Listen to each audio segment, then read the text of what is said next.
All right, good evening, everyone. The time is 6:30, February 28, 2023, Abington Conservation Commission meeting. Seems like we haven't been together in like 5 years in person. No. It's been a while. First order of business is SE 084-518, discussion and possible vote on permit extension for SS McHugh Circle. This is project we voted on, I think, a 6-month extension, or I forget what it was, back in April, the April 12th meeting. It's for the subdivision up on McHugh Circle. You know, to date, Tim, Alex, and I, we've been up there a couple times. They've done the tree clearing, and they've done the erosion control. I think that's about it. What's cleaning it up? I mean, they've had this since like 2018, right? Different entities. Oh, so Yeah, it's a different somebody owner. owns- Somebody Yeah. else Yep. Yep. bought the property? Yep. Oh, sorry, thank you. And I know there's some issues with the planning board with the stormwater. I think they're waiting to get a permit to them. Oh, So I think if we approve it, we should just make a note that if anything changes on the plans that we have on record, they're gonna need to come back they'll have to before us amend, just to they'll have to amend the look at them orders. again. I can send an email to planning board just to make sure that they emphasize that too when they go back before them. And what kind of extension are they asking for? Because I don't have any paperwork on this one, so I don't think Just, any of us did, right? No. 1 year, 1 year. And then if they want it, if they're not done, they'll come back again So, another year. so at this point, they haven't built any houses at all? No. So that does make sense that it's going to be a year. Anybody else have any questions? Anybody in the public? Bring it back to the board. Anybody want to make a motion? I'll make a motion for SE 084-518, for a year permit extension located at, is it just SS McHugh Circle? Yep. SS McHugh Circle. A second? I'll second that. All those in favor? Aye. Aye. Unanimous.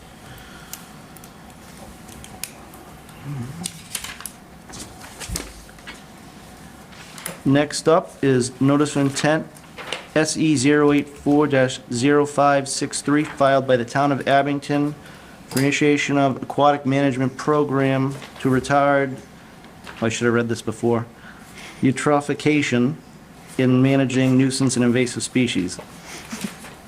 Tony, is the applicant here, or can you let them in on Zoom? I'm here. Okay, great. Perfect. So, hi everybody. My name is Joe Honorado. My company is called Water and Wetlands. So we're here tonight representing the town of Abington, which is the applicant. So you have stack papers, the big notice of intent. Hopefully everybody's had a chance to read it. So basically everybody knows about the pond. I would assume it's often considered the jewel of Abington, historic site. 35 acre pond. So the town started to have some concerns several years ago. They had a professional survey done in 2019, complaining about vegetation, overgrowth, so on and so forth. They were concerned about pond health. So that study, what they found was invasive fan work, which is also in Cleveland Pond in the East Knoll State Park. We managed to have one as well. So at that time, that consultant, which is not our company, put together that survey map, did some water quality. Phosphorus is slightly elevated, not all that crazy, and phosphorus being that limited nutrient that fuels nuisance plant growth, algae growth. But the fanwood is an extremely invasive plant that outcompetes beneficial native plants. Right, everybody wants these ponds to be swimming pools, we want them to have a healthy vegetative assemblage. But fanwood outcompetes all that growth, and what you find actually, there's a couple of maps towards the back end of that packet. You have fanwood growth, which has gotten worse since that point. At that point, it was covering about 25–30% of the pond. But more importantly, you have a native species map right after that. Very few native species. There's nigella, which is macroalgae, some lilies, and some water living species. So in terms of submerged vegetative growth, there really isn't much, because the fanwood is out eating all of it. And so it's a major problem, you know, in Teton recreation, of course, my first concern is always about the health of the water body, ecosystem, and habitat. So that's why I'm so concerned about fan work, but obviously, you know, recreation does come into play. So at that point, that consultant did an alternative analysis, made some recommendations. We were provided a contractor to manage the pond, and we, of course, do our own alternative analysis, and then we do this again prior to filing notice of intent. So we consider really everything. Water was not a chemical company by any means, so we do everything from hand pulling, which is manual removal, dash services, which is divers that go down and hand pull individual plants, and they get sucked up into burlap bags to deep water and then removed from the site. We get involved in mechanical removal, anything mass, we would kind of mass that cover up the plants and shade sunlight. So we do a lot of things. You know, we analyze really everything, including doing nothing. So if you do nothing, you know, the fan work is going to continue to spread and take over. And really just make the problem much worse and harder to fix. You know, mechanical means was considered, but unfortunately fan work spreads through fragmentation, so it'll actually exacerbate that problem. You know, manual is always the first choice, but it's just well beyond that. It's just impossible to manually remove that much fan work, that dense, that many acres. So ultimately, we landed on an herbicide, which is called Sonar. So the active ingredient in that is fluoridone, which so it's actually approved in drinking water at that stage. I know I'm used for drinking water, but it just kind of speaks volumes to the safety. We can treat at about 15x what we're treating at with Sonar. So Sonar works through contact exposure time, so in essence, it gets applied. We build a low concentration of about 8 to 10 parts per billion for the bees, so very, very low concentrations of fluoridone. And then that has to be maintained for about 45 to 60 days of contact exposure time at that 8 to 10 parts per billion. So in order to achieve that, given flow, product half-life, so on and so forth, we have to quote unquote boost it or bump that concentration. So following that initial, we do 1 to 2 follow-up lower dose booster applications to maintain that concentration. The product is associated, you can swim, fish, eat the fish, both same day. Typically what we would do is close down the water body just for the day, really that has more to do with liability, keeping people out of our way, but it's not actually required on the product label. The only real restriction, there's no drinking water restriction or anything like that, so the only real restriction is irrigation. Obviously, the product is designed to inhibit the photosynthesis process in plants. And so that means there's irrigation restriction only if somebody were drawing water out of a highly grown pond with a pump system and putting that on the gardens or paths. I'm not sure if anybody does that. We do post the shoreline with brightly colored neon posters before we treat. So that's year 1 to control the fan work. The reason why we like Sonar is it's very selective. So at that 8 to 10 parts per billion concentration, it may kind of quote unquote ding up lilies, things like that, but they bounce right back if they're impacted at all during the season of treatment. But fan work is very susceptible to low doses of fluoridone, especially in their early seasons, so May when plants are just starting to grow. It also eliminates a lot of that mass biomass die-off. So that's year 1. In subsequent years, there really is no eradication, but we expect about 2 to 3 years of use as well to control from this type of treatment. So in subsequent years, the plan is really just a survey. I would doubt that we would need to treat in years 2 and 3. There's the possibility we may need to do something, so we've also asked for dash, which is again those divers going in and handling the plants, kind of maintain any small areas of regrowth. As well as a few contact herbicides that are there as a precaution in case we need to treat some very small areas in subsequent years. We also put an algaecide on there, so copper-based algaecides. Ponds doesn't have a history of algae, but when we go to that notice of intent process, we always like to do that. There are about EKZs or harmful algae blooms, cyanobacteria, ponds being shut down, so we'd like to have that at our disposal in the event we do have, issues with cyanobacteria or algae moving forward. So that's kind of the project in a nutshell. There were some comments from DEP when the file notice was issued. I wrote a response to that, really quoted the Wetlands Protection Act. We filed dozens of these things. There's been hundreds, probably 500 of these.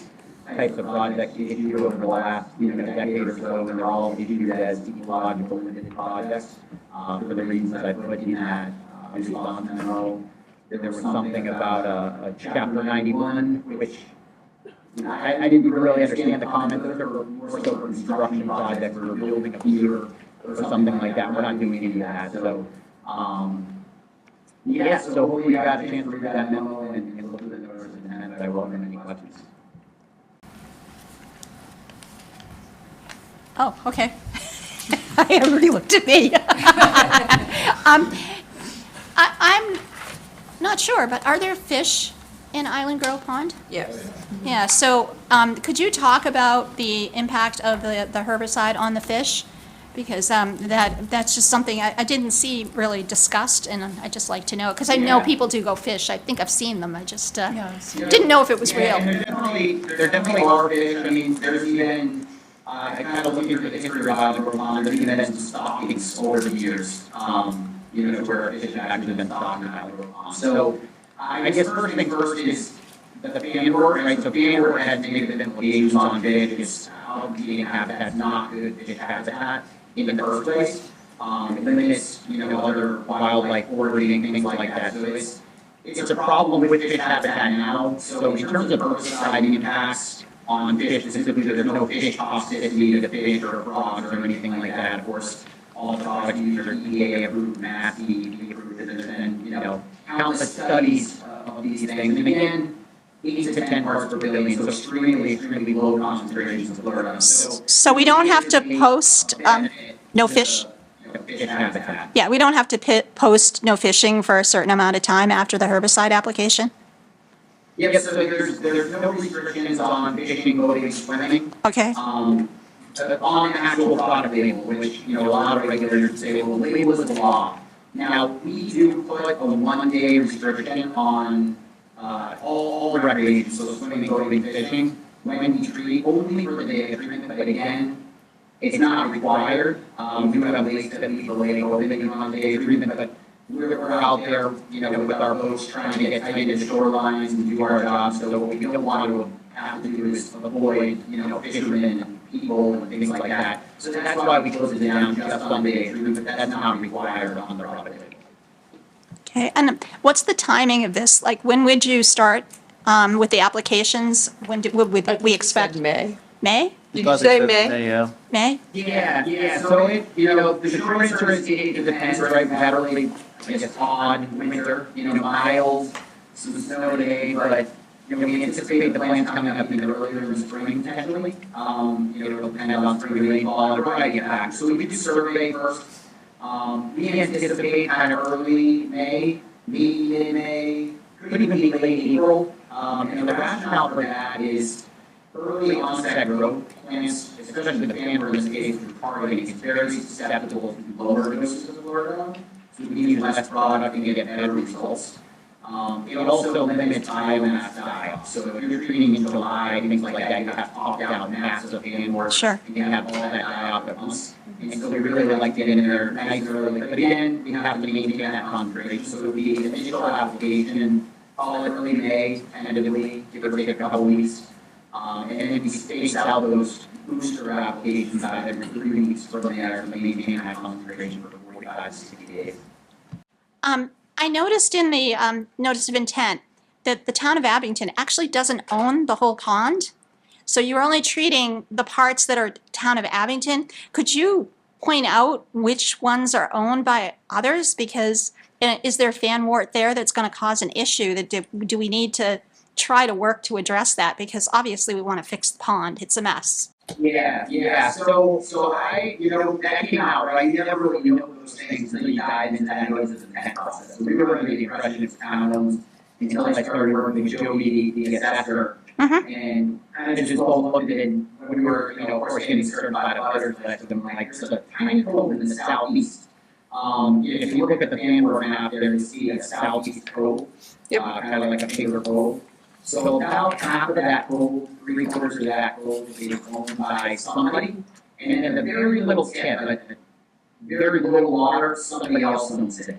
And so I was working with Liz, the town planner, She was kind of tasked with getting the signatures of all owners.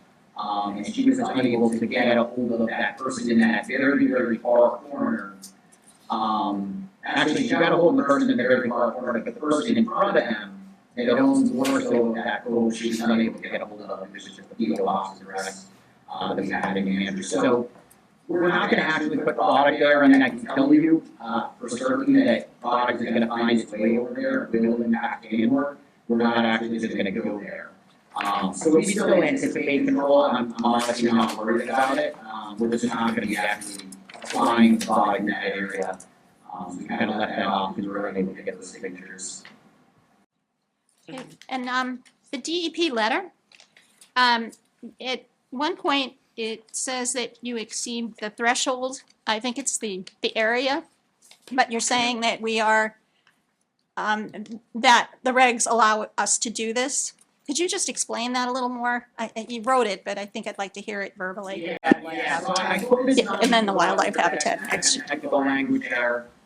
So it basically says, don't exceed 5,000 square feet, unless, right? So you can go well over this if there's no negative implications to habitat, right? So what does negative implications mean? I quoted that further down. We actually would anticipate a benefit or an improvement in wildlife habitat from this program. We are managing invasive species. So there's a lot of language there. I can tell you that one pond was issued under that same, those same regs, as well as, really every other project we work on. We're always controlling invasive species. So I kind of inhibit those comments to kind of newer DEP environmental analytics or something like that. So, yeah, I guess, Out there right now, so. yeah, the thing that was, what this appeared to trigger, their DEP's trigger was a wildlife habitat study. And I was trying to understand, we're over the 5,000 square feet. I understand this is going to improve things, but is it going to have an impact anywhere? Are we, going to affect some turtle eggs or something? I don't quite understand why we're not doing one, so. My question is about nesting sites, because we have a lot of waterfowl there. There's some swans that are very important to the people of Abington, which I don't think are Dr. Len. indigenous, but people are very attached to them. So I'm curious as to how, the way you are going to do the application, are you going to run into nests? How are you going to handle running into birds? And a wildlife habitat survey would show you where those nests were, right?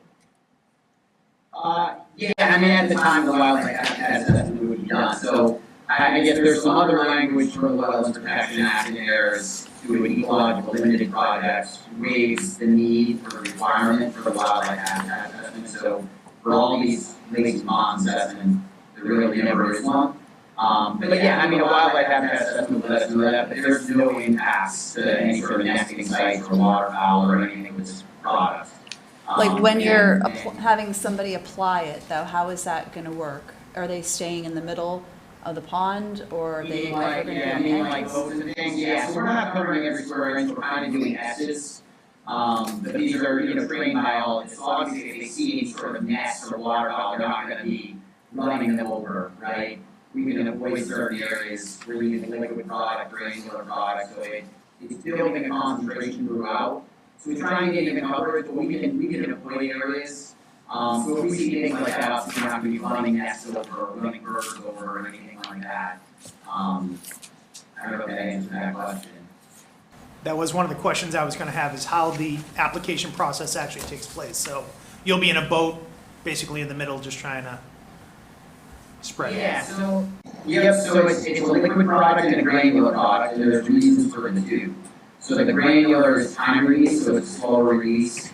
The liquid product is quicker release, and it dilutes quicker to kind of build that concentration and maintain that concentration. So the liquid is actually injected in subsurface. We're not spraying anything in the air or anything like that. And then in the granular, you can just have a spreader on the side of the boat, and it spreads 5 feet on the side of the boat. But again, if we see things like, wildlife habitat and, turtles, in the process of treating, we just avoid those areas. We're just kind of making S's throughout the lake to try and evenly distribute that product and then let it move from there. And what is the half-life? Yeah, so it's about 30 days. Obviously, it has a lot to do with sunlight, so if you have better clarity, it'll break down even quicker than that. But general sense on photo, 30 days.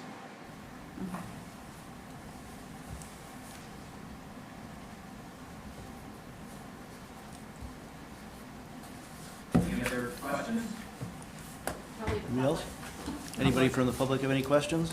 If you do, just get up to the podium, state your name and address.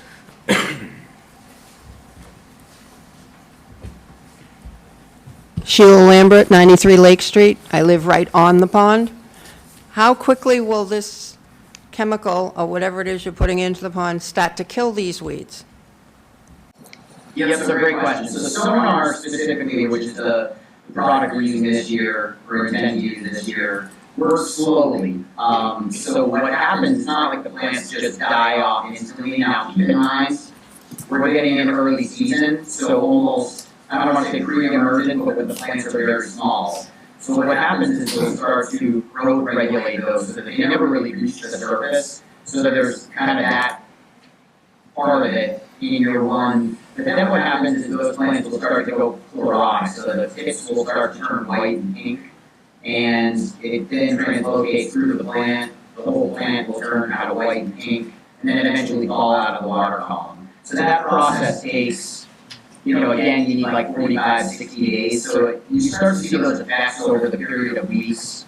So when we do that initial treatment, we'll go back about 3 weeks later, do another survey, and another kind of follow-up overdose treatment. We'll start to see at that point, 3 weeks later, that the plants are starting to turn pink and white. Those are good signs. And then we go back that second time to boost that concentration once more. You start to see a lot of them have fallen out of the water column. So that's over a period of about 6 weeks. So it's not instantaneous, but you do see results year one just from that growth regulation and slow die off. What happens to these plants when they die? Do they float to the top and can be raked away, or do they just disintegrate? Yeah, so they'll just fall to the bottom and decompose. I often relate that to kind of what happens if you did nothing. So last year there was tons of vandroid there.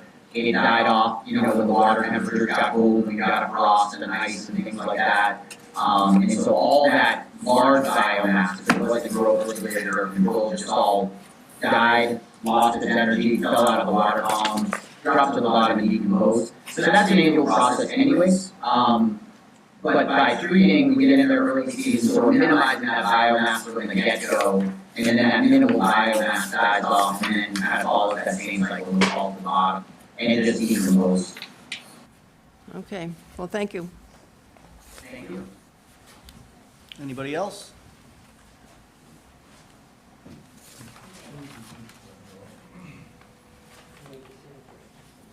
My name's Chris Morton. I'm at 141 Park Avenue. And my question is, there's of course the Island Grove Pond, but there's also the Sandy Bottom swimming hole. And then there's another one or two cement ponds over near the Girl Scout cabin off along the east side by Park Avenue. I'm wondering, is the treatment going to be in all those bodies of water or just the main one, just Island Grove Pond itself? I missed some of that question. I apologize. It's very kind of choppy. I don't know if you can back up maybe a little bit. Sure. In the park, there are three bodies of water. There's the Island Grove Pond itself. There's the Sandy Bottom swimming area that's used during the summer. And then there's also a small cement-surrounded pond with some channels leading in and out of that. And my question is whether the treatment and anything else included in this overall project is going to be in all those bodies of water or just Island Grove Pond itself? Yeah, so as it is right now, the way it was filed, kind of just based on our contract with the town of Abington, is just Island Grove Pond itself. I know the exact bodies of water you're talking about, but yeah, that's not part of this project or the filing. part of the reason why I asked is because there had been some brush clearing along the Park Avenue side of the park, and I just didn't know if that was a part of the overall project or just coincidental. So, okay, thank you. Yeah, it's probably just coincidental. We're not clearing any brush or touching anything on the shoreline either. Everything is in the water body. Anybody else?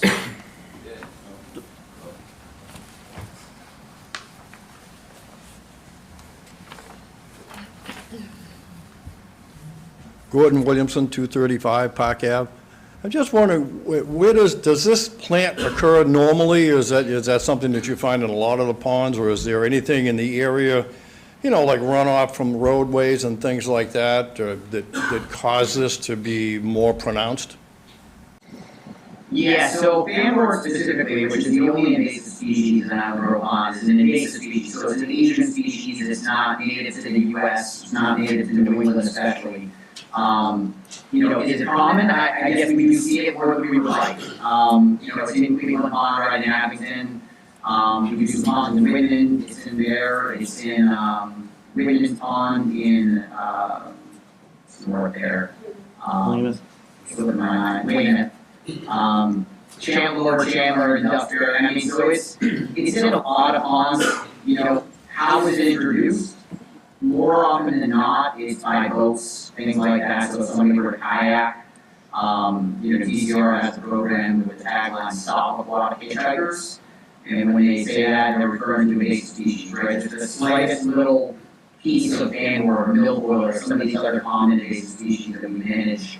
If people aren't cleaning their boats or, you know, their fishing lures, things like that. I mean, that's how it gets introduced, and then from there it spreads through fragmentation. And it continues to spread. So at some point it was introduced and spread to the point where somebody said, hey, something's not right here, let's have it looked into, and at that point it was documented.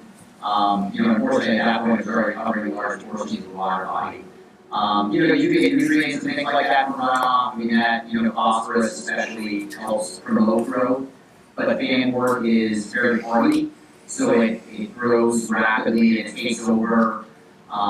You know, even in very poor conditions with not a lot of nutrients and not a lot of sunlight. So it's just one of those that was introduced somehow, and you know, the best way to control it is to keep it out in the first place, but it's there, and now we have to manage it. We have to recommend some signage, things like that. You know, at access points. I think DCR may even be able to provide, you know, cheap or free signs, you know, about best practices and your equipment and things like that before, you know, recreational using water body, but it's there now. Okay, thank you. Thank you. Thank you.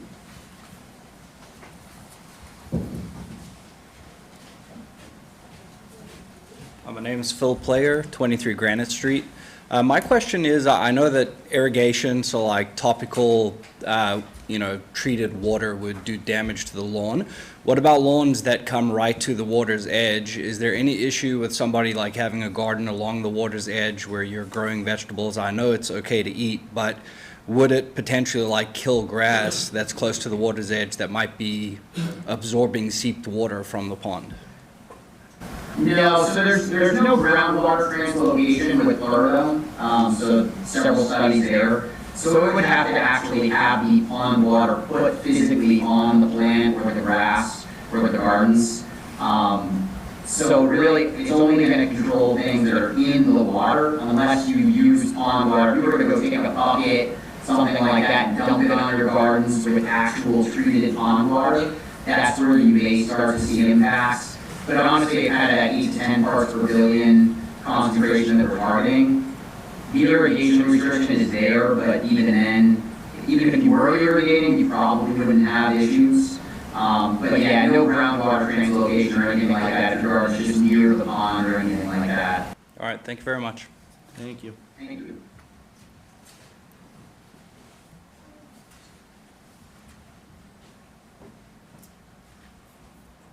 Chris Morton, again, 141 Park Avenue. Is this fanwort, is that FANWORT? Correct. Is that the same as hydrilla?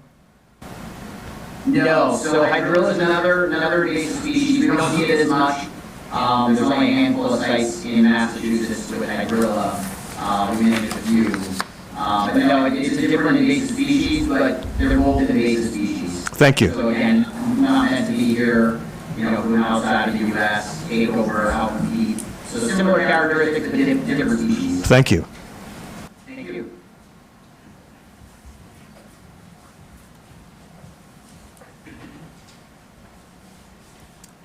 Hi, Suzanne Jesberg, 188 Central Street.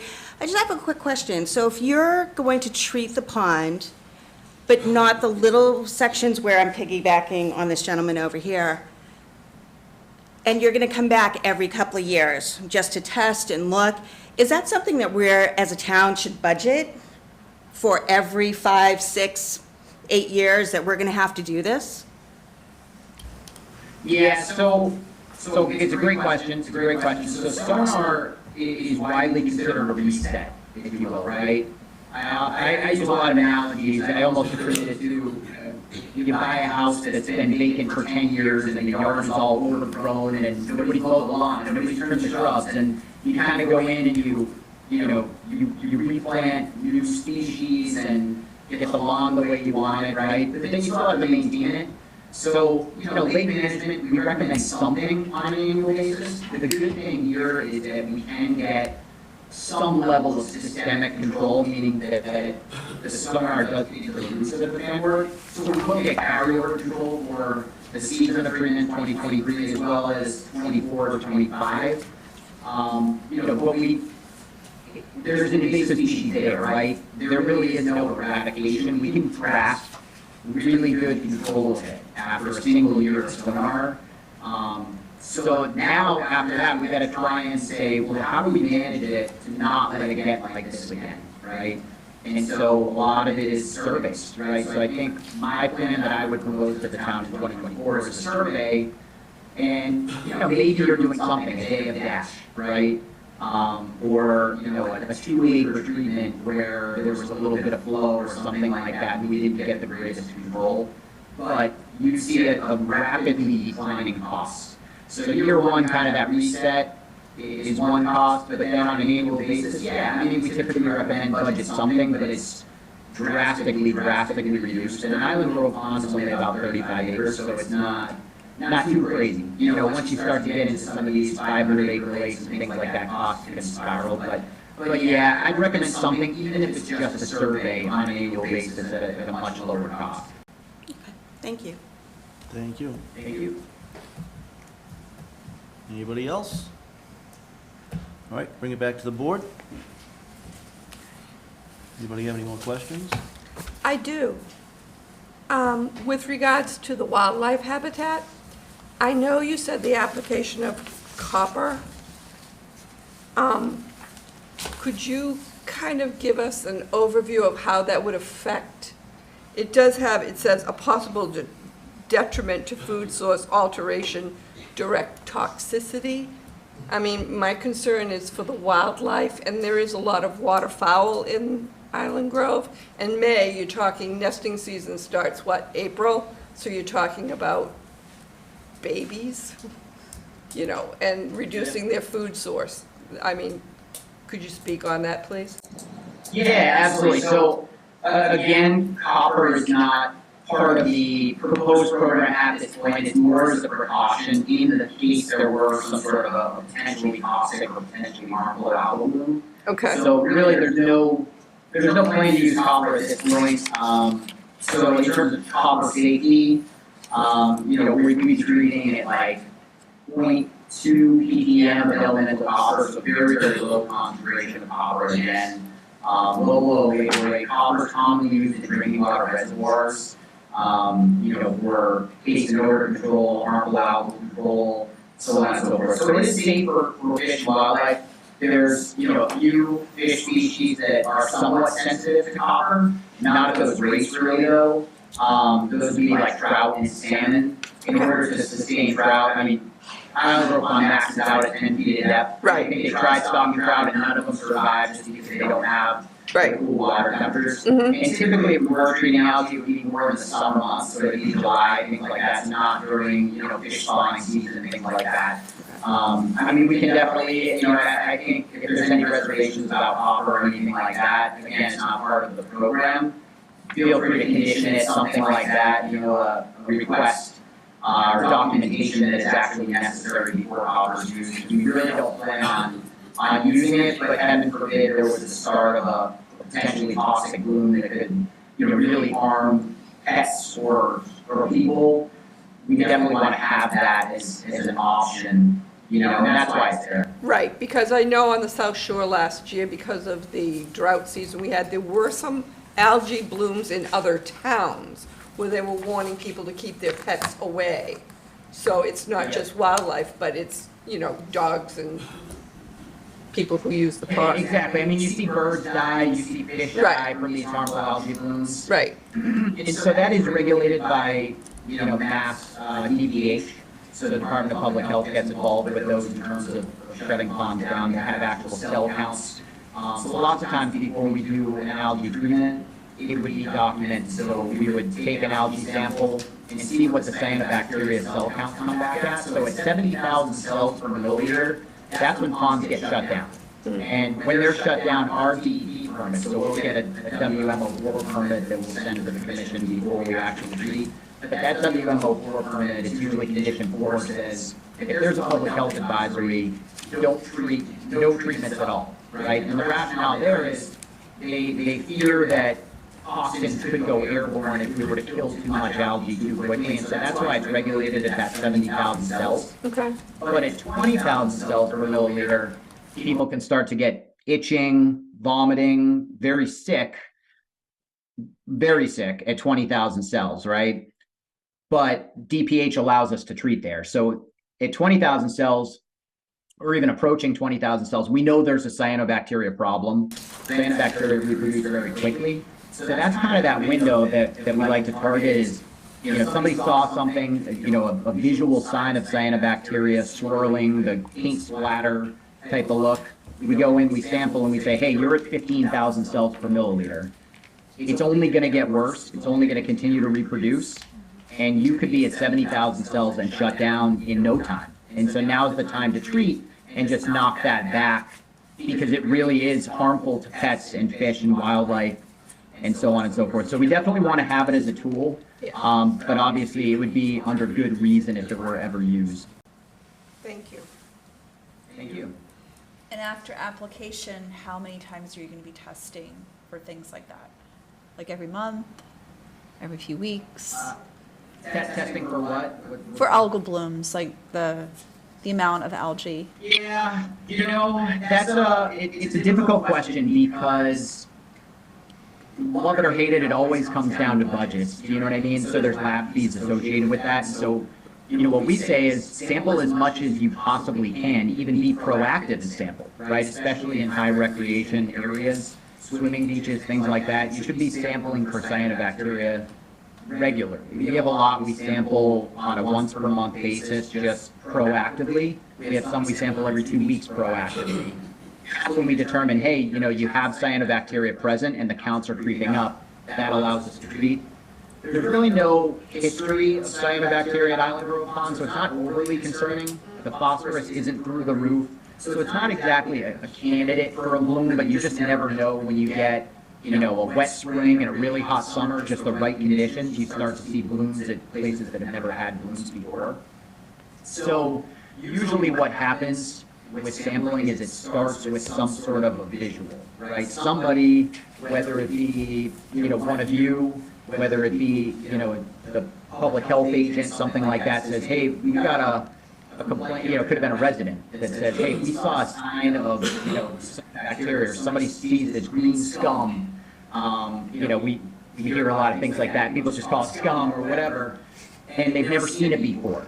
That's usually when we get calls, especially if we're already managing that water body, we'll get a call like, hey, Joe, can you guys come check this out? And we usually say, yeah, it's better to be safe than sorry, let's sample it. And then we use that data to determine what to do next. Or sometimes, Mass DPH gets notified and they, they'll come out and sample. But, following that bloom, we recommend when in doubt, stay out.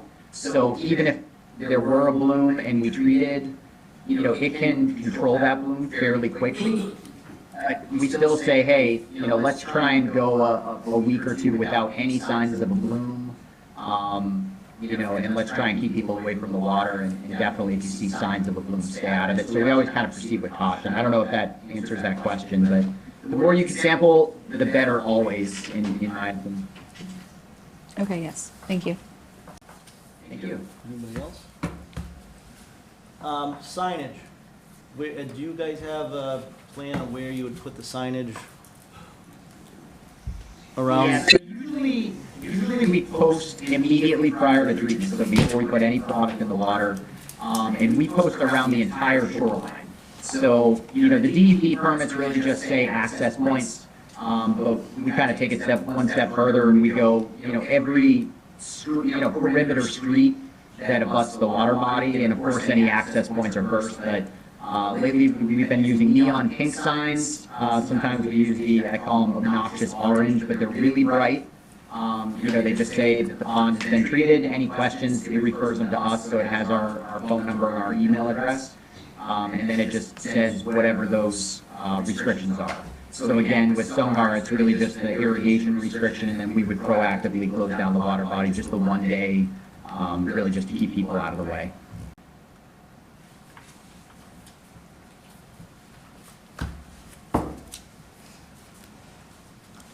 Any other questions? Another question. No, go ahead. I just want to be clear on the testing. Is this something that you have to do, or is this something the town should be doing? Maybe the Board of Health or Park Department? Yeah, I don't know. again, it kind of comes down to algae is really not part of the problem at Island Grove Pond. We just have it as part of its filing because we want that as a tool. Right, we're filing the notice of intent for a management program at Island Grove Pond, and we would be remiss not to include that. Heaven forbid there is an issue. But there, I don't want to freak people out and make everybody scared, because you see all water bodies getting closed down. There's never been a history of harmful algae blooms at Island Grove Pond. So it's not really part of the program at this point. And there really isn't a cause for concern. We just want to have tools in the case that a year, 5 years from now, there is a problem. So again, but again, if the town did want to test or they had concerns and they wanted to test a couple times during the summer, a small fee for that, but not all that crazy. Okay, all right, thank you. Thank you.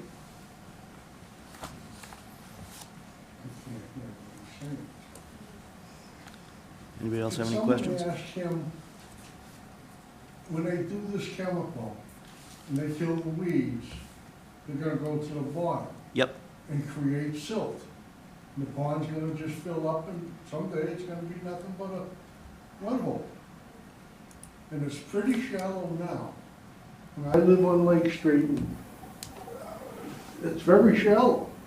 At the walk bridge, if you go over there in the summer, it's just dry. Where the drain comes out from the storm drain, it's dry. There's no water in there.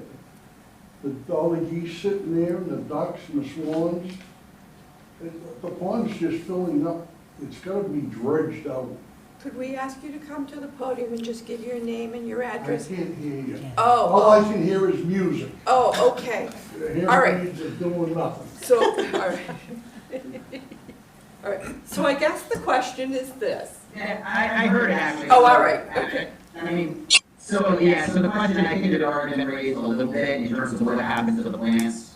So again, I kind of take it back to Mother Nature, right? Vanguard is forming top-down mass every single year because nothing has been done. And so you have this large amount of biomass, just dense vegetative growth. What happens is strands of Vanguard, could be 20 feet long in 5 feet of water. The first 5 feet grows vertically, the next 15 just forms this dense mat on the surface, and all that biomass, when the weather starts to get cold and we get a frost, dies off naturally anyways. So that, falls to the bottom, yes, becomes smog or silt, whatever you want to call it. So by doing something like this, we're actually slowing that process. We're not dredging by any means, right? It's not part of the program, but we're slowing the process because we're stopping that against annual growth, and even in the year of treatment, we're cutting off the past because we're minimizing that biomass even in the year of treatment. When you start to get into dredging, it's great, you can remove nutrients, things like that, but I can think of a few ponds that were dredged for, $12, $15 million, and then the very next year had spiny naiad, which is invasive, taking over, curly pondweed taking over, so it doesn't necessarily eliminate invasive species, and on a 35-acre water body to dredge, not only would it be a logistical nightmare, you'd be talking, tens of millions of dollars. So it's largely unachievable, so this is the best way to at least slow that filling in process by managing that growth. I can't. Did that answer your question, sir? He didn't hear He it. couldn't hear it. I can't understand what he says, Basically, what he's saying is by making this application for this growth, it's gonna stop that growth, which is gonna keep the silt to a minimum. And over the years, by not having regrowth, it's gonna get that silt to a manageable level as well as the growth that's coming in. So your concerns of the filling up with all the growth, that's the potential and the hope, is that that's gonna stop because this growth is not gonna be growing up any longer, and we're gonna get it at the roots and then have it stop. So once the first year decomposes, the rest is just gonna continue to fill in with water and hopefully slow that filling in of silt. Does that make sense? but, it's shallow now. It is shallow. It's very shallow. I mean, so we're not gonna make it any deeper, we're just gonna keep it the same. We're gonna try to And a lot improve of it. times you go out in the rowboat and you're hitting bottom Yeah. with the oars. Yep. That's how shallow it is. There's a spot right out from my house that, I mean, I don't think it's not, I know it's not 2 feet deep. It's a big area. So, I mean, it's just gonna stay that way. I think for the time being, it's not helping with the dry summers and the dry winters we're having either. Yeah.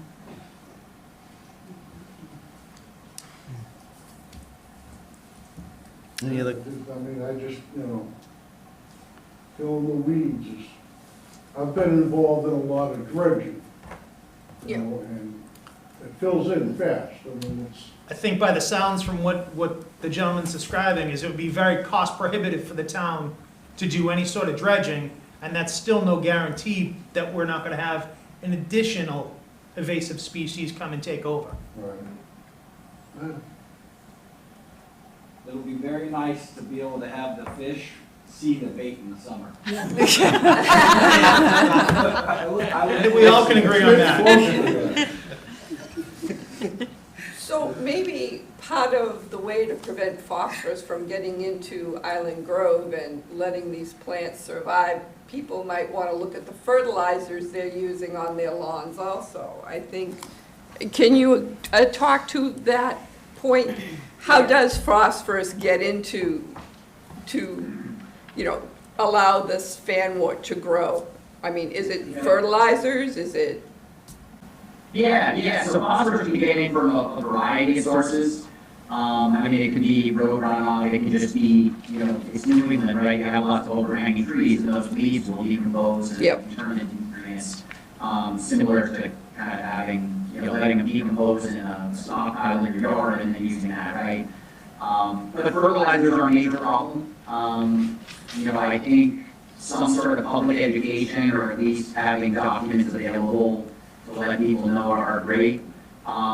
One thing we do, right, so I started this company several years ago, and when you run your own company, right, you do what you want. And so one idea I had in this industry for years was what I call field notes. So in essence, every time we're on the water in any pond, including Island Grove, we'll send it over to the town, but we send what's called a field note, right? Which is basically some basic water quality. We're taking temperature, dissolved oxygen, secular clarity, we're surveying, we're listing the plants we see.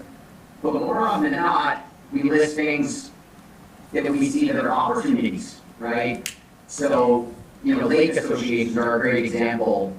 We'll send these field notes and we'll say, hey, we really noticed this area with these, all these green, this green grass, and they're mowing right down to the shoreline and things like that, right? And so we'll call that out and say, you really should start to think about, not necessarily extensive planting plans to build their nutrients, but just a higher mow, right? A 3 to 5 foot strip and just kind of let it go a little bit more natural rather than turf right down to the water. Because just that natural buffer will help filter some of those nutrients, but of course, you know, we see that, we say, hey, try to not fertilize. I mean, even the organic or non-phosphorus fertilizers, they're still there to help plants grow, right? They're still the same purpose. So none of them are good. You know, so we always encourage don't fertilize, but you have to understand that watersheds are typically much bigger than just the direct abutters. I mean, we see ponds with watersheds that are miles. And so Yeah. everybody really does have an impact, but I guess kind of going back to the field notes, we always put things like that where we see opportunities to try and minimize nutrient input. Some towns, like we work with Walpole, every time we send a field note, they put it up on the town website. You know, it's not proprietary or anything like that. I mean, it's information that we want to disseminate. So, you know, we try, but yeah, you're right. Phosphorus is a limiting nutrient that fuels more so algae growth, but also plant growth. The challenge with fanwort is even if you had low phosphorus, it's still going to grow out of control. That's just, it's very hardy, it takes over, it grows where other plants can't, it outcompetes everything else and just grows. So it's not so much a nutrient issue here, but it's always good to use best management practices, not fertilizing, encourage buffers and educate. Thank you. Thank you, great question. Anybody else? Someone want to make a motion?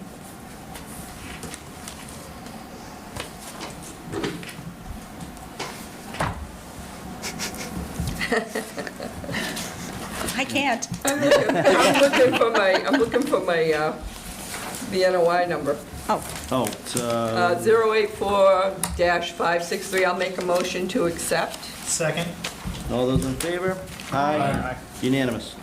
Thank you. Thank you. Thank you. Thanks for having me. Thank you. Thank you. All right, next up is discussion and possible vote Paul, on... they may want to know Oh. what we're doing, what happened. We approved the plan, and what we'll do is we'll issue what we call an order of conditions. We'll have some conditions specifically telling them, you know, we want them to, for example, you know, Most like the signage signage. probably and the That'll be the big copper. thing. There'll be some specific ones and some general ones that we always have, and that will probably happen, you know, I don't know, in the next 3 or 4 weeks. And so it's approved. And thank you for all your input. It was really helpful. You gonna give a mailing around before it starts? We can make a condition for that. Yeah, Just, that's you know, actually a good Yep, idea. That's a Well, good The idea. only reason, people across the pond from me, Yep. they're out there swimming every day in the pond. Oh, Really? goodness. And they're out in the middle of the pond and no light except for their wings. They're out there and they got little kids out there. Oh, Oh, my goodness. goodness. But I mean, Every day in the summer, they're out there swimming. Yeah, and they are going to put signage, but I think the Yeah, mailing's actually a good it'll probably idea. be helpful even on social media, because people are gonna see signs saying chemical. Right. going into the This way they road. could send a letter that actually Yeah. explains what's going on. you know, and hopefully this will reduce the amount of fan water in Island Grove because it should effectively start within the first 60 days, I think you said? They've been treating Ames Knoll, Cleveland's pond for 4 years now, and the difference over there is like night and day. If you went over there 5, 6 years ago, just looking from a satellite, you wouldn't even think there was a pond there. Now, it's blue. Do you know why they stopped, like, we've lived on the pond for like over 40 years, and they used to every year come with a boat and put in some type of chemicals. Does anybody remember this? And they It was would- an airboat. Yeah, They yeah. put and down- they They spread, treated the I think it was whole copper pond. sulfate or something. that they Yeah, were I using don't know there. why they. Didn't ask anybody, they just came in and did it. Yeah. Yeah. And he's right, the Grove has filled it a lot. When I was a kid, It's disgusting. they did dredge them.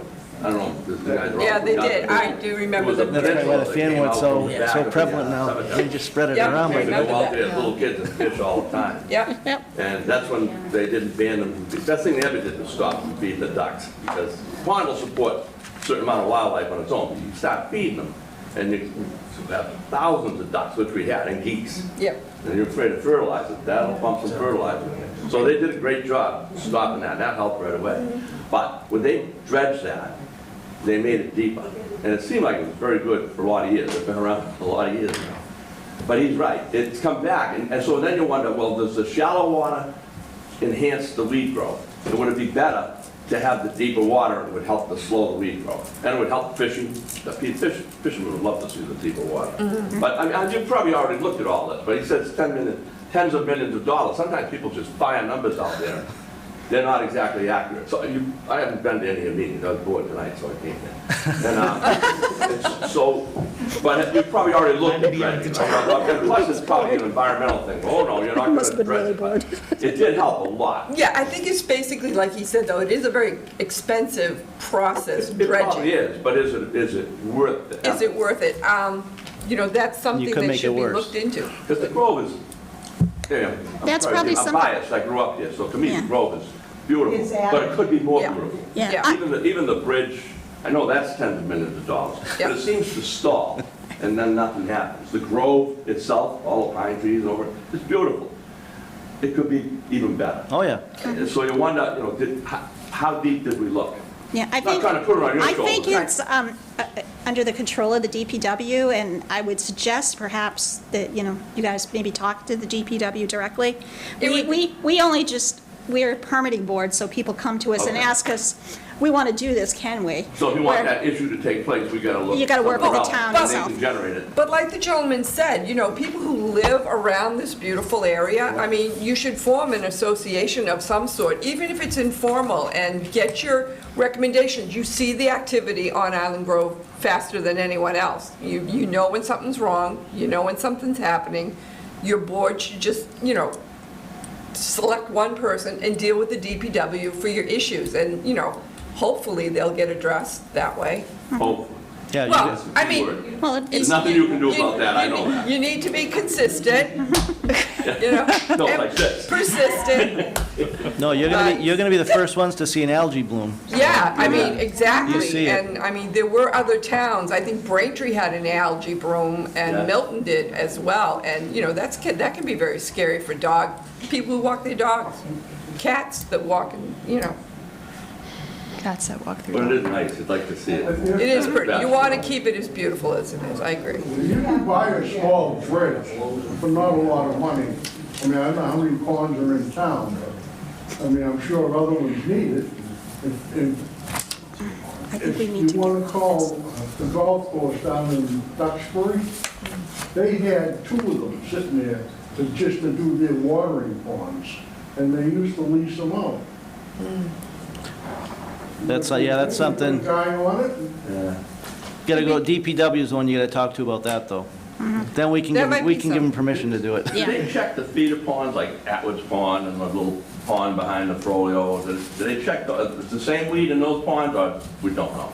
I'm just common sense, I'm not a scientist, Well, so. I thought the pond behind the Frollo was bottomless. Oh, you have been around a long time. No, it's the one in the cemetery that's bottom. Oh, yes, that's right. You're Oh, right. yeah. Once they put you in the cemetery, it's bottom. I didn't know if that would be feeding, you know, that they feeding those plants back down the stream and back into the, They- they have to, they go to seed. The and they seeds are get, gonna well, I don't know if go those, down. I don't know if those weeds exist in those ponds I'm talking about. Because they're in Cleveland Pond. They've been, like I said, they've been treating that for 5 years, so it's all coming path of least resistance. Yep. From what it sounded like, it's not like that you're gonna completely eliminate that growth. You're just gonna be able to manage it. To reduce it, None of us manage should have the expectation of, you know, a year from now, seeing none of that stuff in the pond. It's just not gonna be a carpet of greenery. It's really hard to maintain everybody who comes and uses the pond, fishermen, kids that have their fishing poles in the summertime. If they don't clean off pieces of this invasive species, it's just gonna keep, But I just hope they realize the importance of staying on top of it. yes. Because I think And I we're think in this that's what he position said. because Right. for years, It's a they did away maintenance. with that boat, they did away with all sorts of Right. treatment of it, and now it's just, Yeah. it really is disgusting. I mean, we've lived there a long time, and Well, like I could say, the same company is doing the one up at Cleveland's Pond, and they've done a, really good job. Yeah, Yeah. take a walk up to Cleveland's Pond and see how different it is. I believe this is a 5-year plan, right? It is. So I thought it's it was a 5-year. five-year plan. Yeah. I mean, you couldn't row a boat in the pond last summer. You could not throw a vote. I believe it. So sad. It was. But hopefully this will do something to help improve it. It should. It should.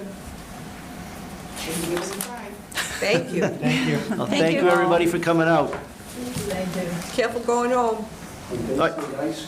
Next up is discussion and possible vote on enforcement order related to Wetland Protection Act violations located at 833 Washington Street. Okay. So I put this on the agenda because now they have a notice of intent, nobody appealed it, so we can close out the enforcement order and let them work under the notice of the order of conditions. So does somebody want to make a motion to rescind the enforcement order? We can't hear you, Paul. You want to wait a minute? Yeah, wait a minute. Yeah. And would pull this off like, and the water would roar down and push us all. Excuse me. Excuse me, can you guys just step outside? Thank you.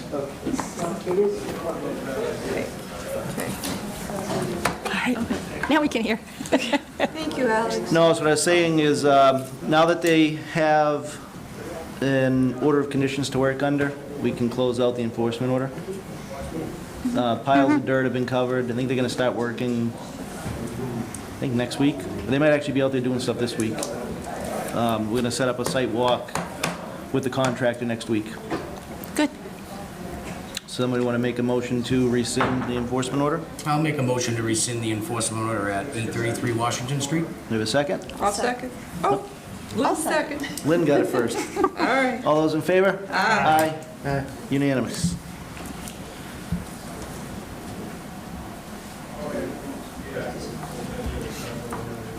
All right, next up, SE 084-553. Discussion and possible vote on partial certificate of compliance located at 154 Brockton Ave. They sent an email over yesterday asking to be continued to the March 28th meeting. March what? March 28th. Somebody want to make a motion? I'll make a motion to continue SE 084553 until the March 28th conservation meeting. Second that. All those in favor? Aye. Aye. Unanimous. All right, next up, discussion and possible vote on revisions to proposed Abington conservation regulations. Okay. Do we want to, how do we want to do it? One at a time? I think one at a time. Wait a minute, just 2 seconds. I'm just gonna shut the door. I know, I saw you limping, I was gonna go run and do it for you. Just to set the stage, we have a wetlands bylaw. Yep. And the bylaw allows us to enact regulations. We could modify the bylaw, but this actually allows us to, actually develop regulations like the Board of Health has. And it makes it simpler because we can have public hearings. So it allows us to, we're having this public hearing, we'll discuss whether we approve it, and then they're enacted for us. And we have the opportunity, if we want to change it in 6 months, or update one, or add something, we can. So I think it gives us more flexibility, which is why we decided to go this way at the last meeting.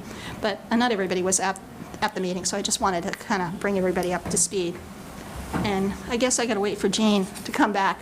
But I thought we'd start with the winter regulations, winter conditions. I like this If one. anybody wants to look at any of these, we have copies up here if you want to take them. The idea of the winter regulations is that a lot of towns have these. I copied this directly from another town. I think this one was one out in Western Mass because I liked it, because it was clean, it was simple. But basically, us going out on a site walk to delineate a wetland in like November to mid-March is kind of nuts because you can't see the vegetation. And a lot of times, I've been on the board a long time, and we've had snow from pretty much December to March, and we can't go out. Now, I did give us an out that if we wanted to, we can approve stuff. So, for example, we might have a residential house, and they've planted the lawn, and they finally come for the certificate of compliance, and we go out, and everything looks okay. We could still probably approve it. But I think it gives us and the developers the understanding that we're not going to just rush to approve something just because they submitted it. That they, need to have some rationality with it. The science is just not there. I mean, if you can't see the vegetation or you can't see the replication, it's really difficult. So that was the intent of this one. So I don't know if you have any comments on it. I sent them out. I don't have any. But I thought this one was pretty straightforward. And the timeline's in there. I think it's November 15th to March 31st. I thought those were pretty reasonable dates. Yeah. If any, oh, you might not have that one. Yeah, I didn't have that one in that particular package. Here, you can I did review a little bit of it. Good. It's the smallest I think the stack. winter one is, I missed something? is I it just talked there or about the there? winter conditions It's one of those. Oh, okay. And, I like that idea Huh? a lot. yeah. Common So I sense. was just looking to see if anybody had any comments on that one. Basically the same as road plans. Huh? Yeah. Timeline for I that. said this, I was looking for April 15th instead of March 31st. I think that timeline is fair. I mean, It's always easy to. going out on the sidewalk last week, No, and like, tell what's what. and like Kathy That's why said, I there's the wanted to out, print so, them out for you this. know, if we get a nice spring, we can go out there earlier, or, Right, I mean, we Yeah. could have, this year it's been a little lighter, so we may see growth in, earlier in March, but, there's been years where it's been snow through March, and I've had, I put my foot down, I'm like, no, we are not, we can't say something's Well- completed if you can't see it. Right, and I have to agree with that, because, I know we've gone in the fall as well at different sites, and there's no way to tell if there's, a wetland or a vernal pool, or, there's just no way to tell, because it's not the season for their breeding, so it just makes sense to me. Right, and You we can't tell if something's growing. Right, and we still have the In get out of jail February. card on here, Right. that we can always, make an exception that makes sense. Somebody will come to us with something reasonable, and we'll say, yeah, we have on sure. all of them. Yeah, I did that on all of them, I think. Yeah. Just because, well, except the vernal pool, because I think it's just a definition of what a vernal pool is. Yeah, and it's kind of hard to, well, we'll get to that one. Yeah, we'll do that after. one next. Yeah. But does anybody have any comments on the winter one? Okay, cool. You want to vote on it now, or we want to vote on them? Why don't we vote on it, because we may Yeah. we may Well, end you up in a can't vote on discussion. it. I can't. So Lynn can make the motion. So how are we going to do the motion? I make the motion to approve the winter conditions regulation for being enacted March 1st, 2023? I'll second that. All those in favor? Aye. Cool. Unanimous. The next one is the vernal pool delineation and verification. I'm going to let Dr. Mullen talk about this one because she wrote it, but she did the same thing. She went and Okay. found another town, towns. One quick thing, so all of these, any order of conditions before this date, they don't have to follow any of these regulations, right? That's correct. It's just gonna They're be effective from- as of March 1st, Yep. is what the intent is. Yeah. And that's fair. I mean, we can't backdate stuff. Right.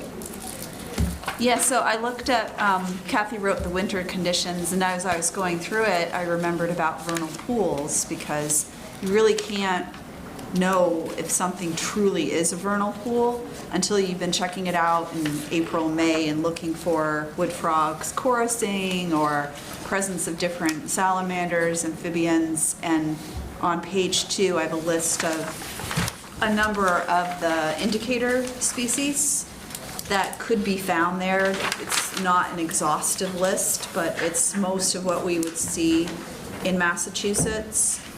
And there's also, it's not just here's a little wood frog, but also, the larvae from dragonflies or the shed skins or any sort of like snails and stuff. These are all the things that we are trying to look for during that 2-month period. And in order to make it fair for, truly objective in terms of discovering, well, is this, does this a vernal pool actually has breeding organisms in it? They have to investigate it twice during that 2-month period, but not 2 days in a row. Because it'd be kind of unfair to say, oh, there's no frogs here, except you did it on April 1st and they hadn't even had time to grow that year. Maybe it was a cold winter or something like that. Right, and I will say that has happened on prior projects that we've had professional wetland scientists observe. Yeah. Yeah, so, and I have a general comment about vernal pools. We don't see them very often. And in fact, the only two I've seen probably in the last 10 or 15 years were on the same street. So they're not very common, but we also have jurisdiction over not just the certified vernal pools, but our bylaws actually allow us the potential. So this covers that potential part as well, which is why I liked it, because it gives some definition so people actually understand what we're going to expect. Right. That it's, we expect this, you expect that. There's no surprise. And it's a pretty common write-up. Most of what you put in there, I think I've seen about 1 million times when I started going through these, because they either showed up in their bylaws or in their regulations. Pretty much every town defines a vernal pool if they have a regulation or a bylaw. And we just didn't do it until now.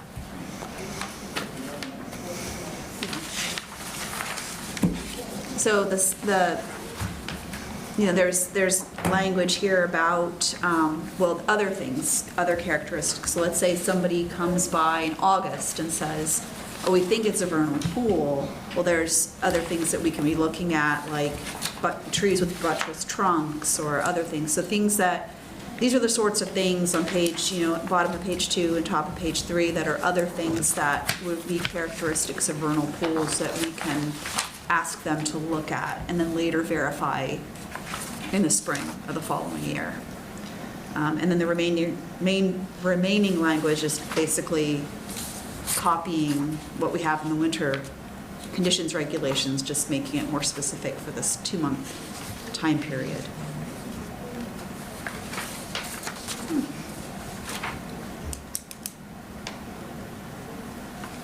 I didn't know that about buttresses trunks. I did not know that. Anybody have any questions? Jean? Alex? Anybody in the public? All right, bring it back to the board. I'd like to make a motion to approve the vernal pool delineation and verification regulation enacted 3/1/2023. I'll second that. All those in favor? Aye. Aye. Unanimous. Okay. The next one I thought we'd do is the tree removal and restoration. And I actually passed this by our resident tree expert. So this is a copy pretty much directly from another town that's local, and it is basically helping us preserve some of the trees, which is a great idea because, one, they maintain water, they hold the water, but they also provide really nice habitat. And, we are sort of, interestingly, in line with the new planning board reg that is out there, that they want to preserve the tree canopy. So it's kind of continuing into our reg, which is kind of cool that we did it sort of separately, but at the same time. And the idea was that trees that are, I think, It says 6 inches. since 6 inches in diameter at a breast height are the ones that we're looking at replication, and there's a table in there for the replication. So what is proposed here is, if we're in the 50 to 100 foot buffer zone, it's a 1-to-1 replacement for those, and then anything in the wetland or within the 50 to 100 foot, 0 to 50 foot is a 2-to-1 replacement. And that's, there's a lot of other things in here, and there is an ability, if for some reason the site is just not amenable to it, I put in some words that they can work with the board to come up with an alternate solution. It could be that maybe another property gets put some trees on, or perhaps there's a different spot on the property that they can put trees to replace. Some towns actually have a tree fund, but I thought that was a little bit much. It's just too much administration. And I think it doesn't really go to what we're trying to do in the first place. Is to try to preserve some of that tree canopy. Yeah. Yeah. It's hard to see some of these projects where we just take down every tree and, the 0 to 100 buffer zone, and then there's nothing left. Yeah. That's all. So I was just curious, because when I first looked at that, we had it at 5 5 inches in diameter. That's the current bylaw. That's the current one, and they want to change it to 6. Yeah, and so we I have don't it at 6 understand why here. they want to change it from 5 to 6 either. Oh, you're talking about planning? Yeah. Oh, I didn't know that planning, I hadn't realized it Well, until you you said remember something. the email we got to look at the Yeah. proposed, so I was looking at that and I came across the same thing. And the current bylaw says 5 inches, and like now we're going to 6. And like, why aren't 5-inch around trees important anymore? Why does it have to be 6? So what's the? What's the thought on that? Does anybody know? 5 versus I don't know. 6. I copied this from another town, so. Okay, I just happened to notice in the bylaw because when I was Yeah. looking through The planning board Liz bylaw. Shay's Yeah. thing, I saw that. I don't know. What do you guys think? I'm thinking 5. I know there's some towns that have 4. I saw that. Yeah, I think 4 is a bit much. I think the 5 or 6 is probably more Sure. reasonable. I mean, 5 or 6, I mean, 4 is 2. 4 is probably a little tight, yeah. Yeah. Yeah.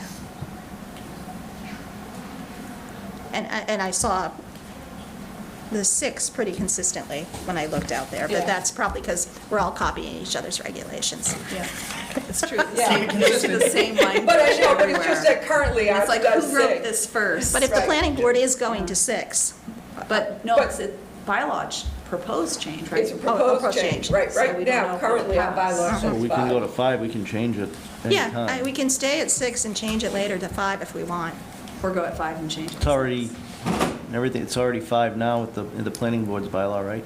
Yeah. Yeah, but it doesn't apply to, No, but ours. it- Yeah, so maybe we do 5 And if they change theirs, then maybe we come back and And we'll do 6, vote to yeah. change. Okay, so We're going to put that to 5? make that to 5, okay. Is there anything else in here that you wanted to talk about? Oh, there's a section in there about, just to bring it to people's attention, there is an exemption if there is a tree that's presenting an immediate hazard to public safety. Yes. Oh, okay, yeah. So, and that, we do require documentation, that's a proposal here.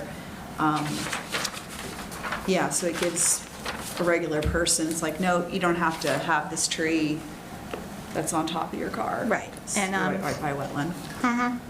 And I did put, there is a sentence in here that, owner-occupied single-family houses may be able to replace trees at lower rates, depending on, space constraints, because the house is already built. Right. Right. It was to try to make sure that people had a little we have a little flexibility. Yeah. Yeah. Cool. Anybody have any questions? Just one quick question. Sure. Who's going to determine this as a hazard to the public safety? Is that going to be the DPW? There is requires documentation from a Mass certified arborist or one who is certified by the International Society of Arboriculture or We don't- other qualified arborists. You're right, it says we may require, we don't have to require that, we could determine that it's still a hazard. I mean, if Yeah, somebody. but trees, Somebody take The hit- tree's struck falling, by yeah, lightning or take a something picture that's and hanging start, over someone's if it's starting to driveway. fall down, I mean. Yeah. I mean, yeah, it's kind of common sense there, I think, that because like if it got struck by lightning or Well, yeah, I a huge mean- windstorm or hurricane and, Just Half stuff like happens. the- Sometimes they just start falling too. yeah, they do. The electric company calls me all the time about trees, or sends emails about trees, and I just say, as long as you have permission from the homeowner, then we're not gonna give you a hard time about cutting it. Because, I Right. mean, we can't stop them anyways, but at least they give us the courtesy. call. Yeah, yeah. But I think if the DPW told us it had to come down, we believe them. And Yeah. if one of Yeah. us are out there and we see it, we're gonna say, yeah, it's an emergency. I think, And I'm sure John Stone checks with other people to, if he Yeah. needed a professional opinion. yeah, But it's important to note that that exception is just for the emergencies, because dead trees do have an ecological benefit. And so we wanted to make that pretty clear, that having a dead tree in your property isn't the end of the world. But if you have a dead tree or even one that's about to fall on your car, then If that the dead tree is definitely- causing a safety, a If safety it's causing issue. a Issue, safety then- issue, then yeah, it needs to go. That's the idea. Yeah. Yeah. Cool. I have a question. Oop. So, want to just get up to the podium, please? yeah. Phil Phil Player, 23 Granite Street. So is this regulation directed toward like all property owners where we're having to like get approval in order to Just if remove you're a in the tree? wetlands, or the 100-foot buffer. Okay, thank you. Yeah. All the other trees, you gotta go to the planning board, right? Yeah. Any other questions? Bring it back to the board. Anybody want to make a motion? I'll make a motion to accept the tree removal and restoration regulation effective enacted March 1st, 2023. With the change from, With the change from 6-inch to 5-inch. I'll second that. all those in favor? Aye. Unanimous. I'm in favor, but I can't vote. Can I ask what regulation that was? That was for trees. Thank you. Okay. Next one up is, let's do the replication one. Okay, this was I think, a joint one with myself and Lynn, and I don't know why there's a red line in here. Sorry, guys, I don't know, I think the printing is... That's all right. So the idea here was, really what we were trying to do is, right now we have one-to-one replication, so when somebody goes in and does something to a wetland, and wants to replace it, it's a one-to-one replication, and then we only get, the regs only require, 75% survivability, so we end up losing wetland sometimes because of this. So we wanted to increase it to 2-to-1, something I was told when I got back on the board the last time, and then Paul heard, I think a couple of you heard this time, that we already had in place. It just never made it. I think it might have been a policy and just never made it into the bylaw or a reg. So the idea of this was really to go to the 2-to-1. And then there's some just, I would call it basic requirements for a replication that we put in there. Just making sure that they recognize that they should be following the DEP wetlands guidance that came out in 2022, I think. Make sure that they're actually giving us a replication plan that follows the rules, and just some basic replication. I think there's more that we would put in the conditions, but I think Lynn did a nice job of putting, the basic stuff so people, our developers and contractors, know what we're going to expect from them. And so but really the 2-to-1 is the big thing in this. Yeah, and we want to do this just so that they can find a better option than to... Right, we really don't want them. We actually don't want developers building it, building the wetland. We actually, that's really not the goal here. Sometimes you just, to access a property, you just can't get there. You may have to put in a drive or something, but for the most part, we would discourage it. And I don't think it's, the airbase has 2-to-1. I did look at the airbase reg, so I think we're doing something that's pretty normal. I think Lynn's seen it in most of the towns here, that everyone's at least 1.5, if not 2-to-1. Well, yeah, we have that in there too, where if they want a waiver because they can't get the 2-to-1, then... They have to work with us. Yeah, I still have the get out of jail card in here too. I just wanted to make it really clear that, and the state has the step 1 is avoid messing with the wetland in the first place. Do anything you can to avoid it. If you can't, then try to minimize the size of the project, and if you can't, even get to the site, then we can talk replication. So I put that in bold, but that's not going to be the first option that we're going to consider. We're going to want you to do everything else but that. But yeah, I was looking at slideshow that was put together for MACC, and they mentioned that the Wetlands Protection Act only requires 1-to-1, but U.S. Army Corps of Engineers requires 2-to-1, in some cases more. But the U.S. Army Corps of Engineer also says, well, you can pay into a fund if you don't want to do that, which I really don't like that idea. You said what? The U.S. Army Corps of Engineer will require that if you have to basically fill in a wetland, that you have to replicate that at a 2-to-1 ratio. Or you can pay them some money that they'll put into a fund for other projects, I presume, or something else. So I'm not a fan of, what happens is wealthy people will then just say, okay, I want to mow all this down, I want to fill this, here's a check. And that's not really helpful. How did you come up with, I happen to favor wetland, but you're absolutely right. I have a piece of land, I don't want to keep you here all night, but what you mentioned was, I have a piece of land, and you get handcuffed. You can't get to it. It's in the back of my shop. And I had achieved an easement to get in there, but then they changed the zoning. I can keep you all night. This is land I bought like 25 years ago. And when I wanted to put like a couple industrial buildings, it was zoned industrial at the time, in back of my shop. My shop's down the center around near Spencer's Pizza. Okay, so I don't want big, it's mostly wetlands. In fact, I should give it to the conservation, maybe I will at some point, but for now, I have to maintain my frontage to find out if I can do anything with this land, so I don't feel like an idiot that I bought something that was totally useless.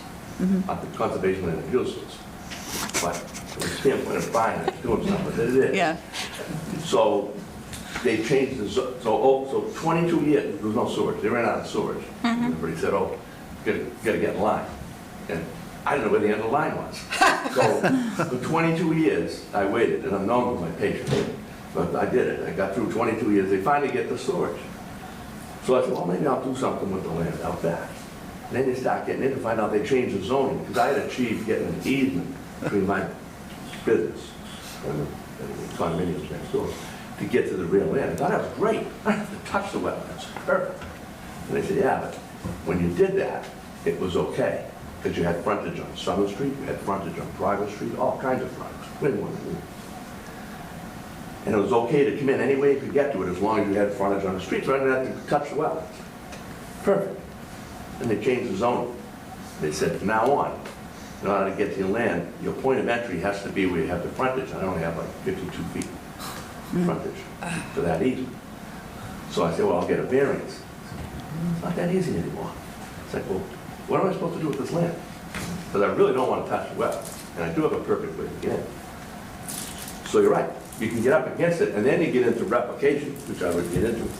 If you need to fill into wetland to get to the rest of your property, then you have to figure out how to, Yeah, how now all can of a sudden they start doubling it. No offense, I don't blame you, but it starts to impact it, and everything it did just gets worse and worse and worse. You know what I mean? Yeah. It's kind of like a land taking after a while. You can't use your land. Yeah. But Well- it's worse than a land taking. Yeah. Land taking, you get compensated for the land they take. Then you don't have anything to do with it. Yeah. But in this case, you don't get any compensation. You have to keep the land, Right. and you get to pay taxes on it. So it drives you crazy. And so that's why I was here. I was looking at some of the regulation changes. Sure. Gee, don't You know, do it right one now. thing in terms of, you know, if you have land and you don't want to give it up, you want to keep it, you can reduce your taxes by putting a conservation restriction on it. So that would have the benefit of no one The could only- build the only on it, part- but you'd the only- reduce The only taxes. part of it is, I have no problem donating land to conservation. But in this case, it happens to be right near the railroad station. And I did buy it to do some type of development. I don't want to overdevelop it, just something to make a return on investment. Couldn't do anything with it. And in the meantime, they also put a a train station there. So now you look at it and say, what is really the right thing to do? Because it's easy to say, well, just do conservation. But in this case, they spent all this money and they did something that was right, and they put which is good for the environment too, believe it or not, a train station so people don't have to use their automobiles. Everything makes sense. And what you do is you put as many people as you can around that train station. It's just common sense. You don't have to be college educated to figure out that you put people around the people station. And you put industrial buildings around the freight station. So if you say, well, why don't you just donate it? Because at that point, now you're doing something that's actually against the human race, where you say, yeah, but it's perfect for people that are living near the train station. So at least use the usable land so that people could put in housing and use the train station. There's still a ton of wetlands that's not going anywhere, not in my lifetime. Even you're young, not in your lifetime, not in your daughter's lifetime or something. It's going to be there forever. So that's what I'm up against. So that's why I was here tonight. I just want to see the changes that were coming. Every time they make a change, not this board, not so far, it just destroys your ability to use your land. So I'm asking to just slow down and see, like she said, she's right. If you do one-to-one replication, it's common sense, and you're never going to get the full one-to-one. Maybe get 1.3, 1.2, who knows? So to do it perfect, then that's what you do. You'd say, we want 1.256 to 1. Other than to just grab, big numbers that, in this case, could be impactful. Right. That's It's all. really Bring it to hard attention. I'm not to, looking for any special Sure. training. I just need you to know, because she's right, that is exactly what has happened. She didn't even know me, but she happened to hit on the exact same. I know who he is. case. yeah. You see what I'm saying? He just Yeah, doesn't they remember. found that what happened is really hard to replicate what Mother Nature did by putting stuff into a different area. I'd rather not touch it at all. Yeah, and but so- I have to get through. Right, you don't want to touch it at all, but if you absolutely have to, so somebody can actually do something with their property, it's very tough to do it. So the more you do, the more likely in 20 years it's actually at a one-to-one at that point, because people are going to have lawns that encroach into that That's right. area. That's It's right. really hard to get that stuff going, and so this is one of the recommendations that have been made in the past by people who have looked at all the towns in Massachusetts and looked at all the failures of replications. And so a lot of towns started saying, you know what, this one-to-one is not, Not working. it's not No, I working. can understand it's Yeah. not working, but it's not 2-to-1. Most of them are 2-to-1 now. No, that's Yeah. the rules. I'm saying what she's indicating, she's right. Yeah. When you do a replication and you do 1-to-1, everybody thinks every square foot comes back, and it doesn't. Right. No. And so, but it doesn't necessarily mean it has to be 2-to-1 to get it correct. You see what I'm saying? That's all. Yeah.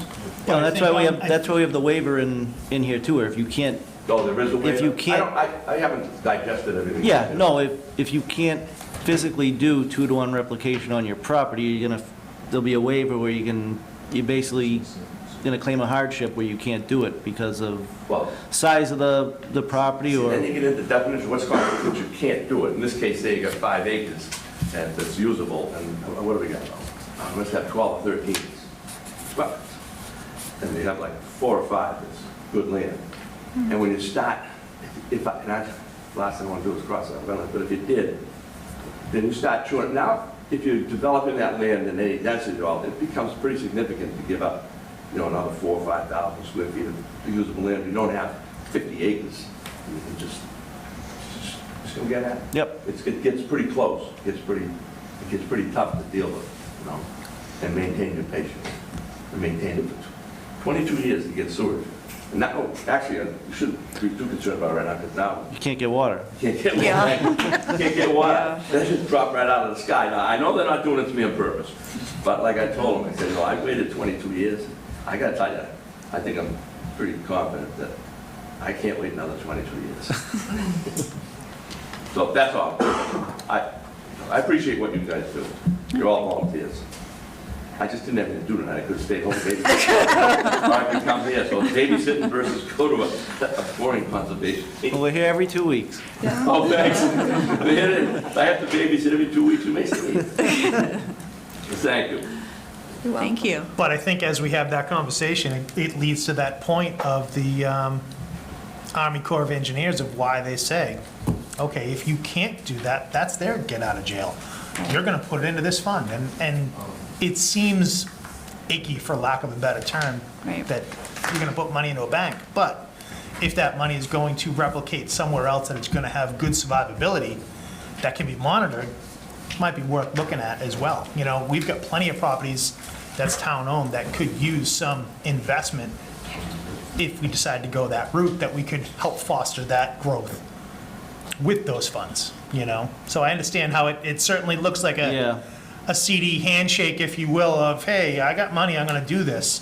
But at the same time, it gives you the ability to reproduce that somewhere else and And the reason I put the get out of jail card, I guess, is what I keep calling it, but basically, they can, I think I worded it that they can work with us to come up with a compromise. Yeah.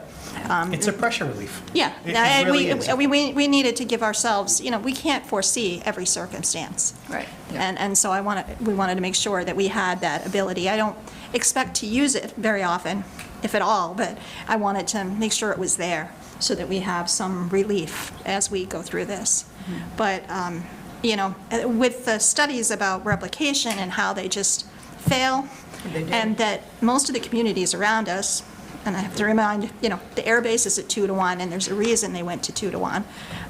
It just, we want to see our wetlands survive if people are gonna start filling them in, which we don't want them to do unless they absolutely have to. I took over a project in, part of the new notice of intent was the prior notice of intent. There was replication. It was probably, I think it's like 900 and, just under 1,000 square feet.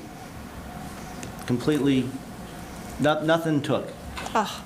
So to get the new notice of intent approved, they had to throw redoing that replication in.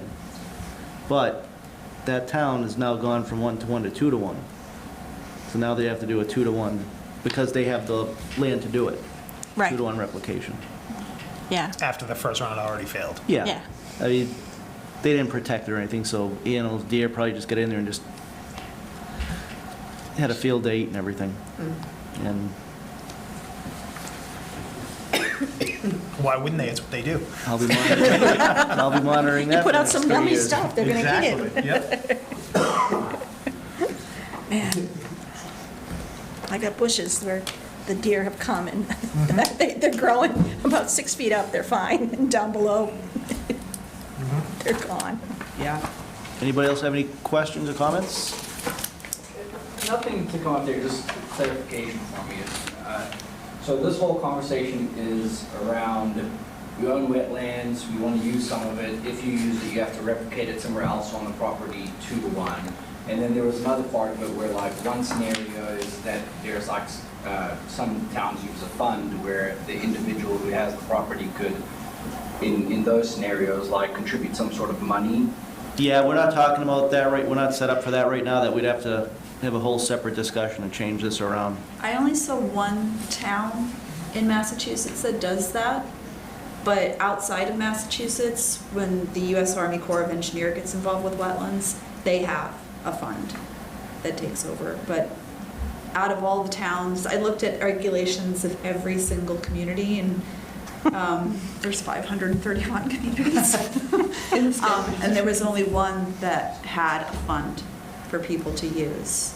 I mean, it's something we could consider in the future, but for right now, you only want to have that mitigation as a last It'd be hard to do, resort. though. And If you most get one people, donate money, then we're gonna get I'd the say most replication. projects Who's gonna come do don't it? require that, or if they do, it's only a small part. But the whole idea, the hope, is that if you want to build on your property, we can keep you outside of that wetland. So we don't have to deal with that at all. But based on scientific studies where they've gone around and looked at all the towns, they've been looking at it from the 70s on, and there's a lot of failures for that replication. And so that's why towns are requiring more now. And we're just trying to get in line with best practices. Okay. Thank you. Oh, sure. Any other questions?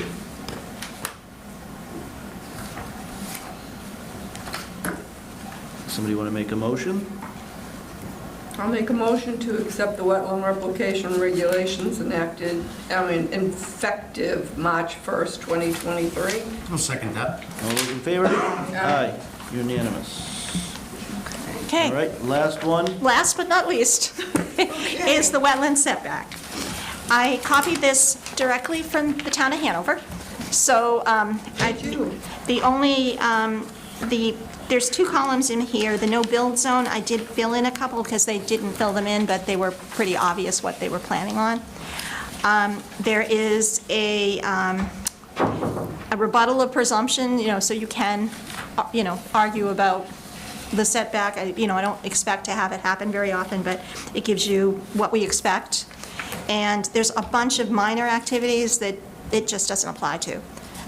They're on page 5, which is a pretty extensive list. Yeah. But, it's things like, taking care of your lawn and all that kind of thing. And this obviously only applies to new projects starting March 1st.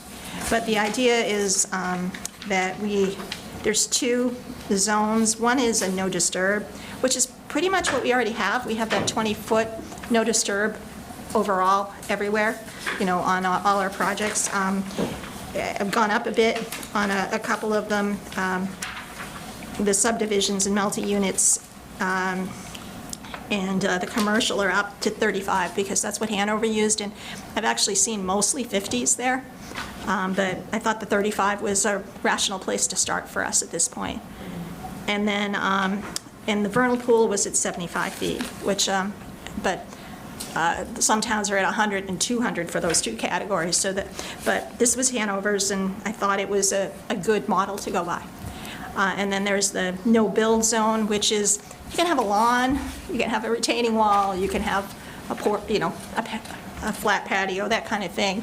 It's just not a building, would be in the no-build zone, essentially. And I thought there was going to be no structure, so. no structures. Right. No structures. But patios wouldn't be. Like, I'm thinking of like a concrete patio. Right. Yeah.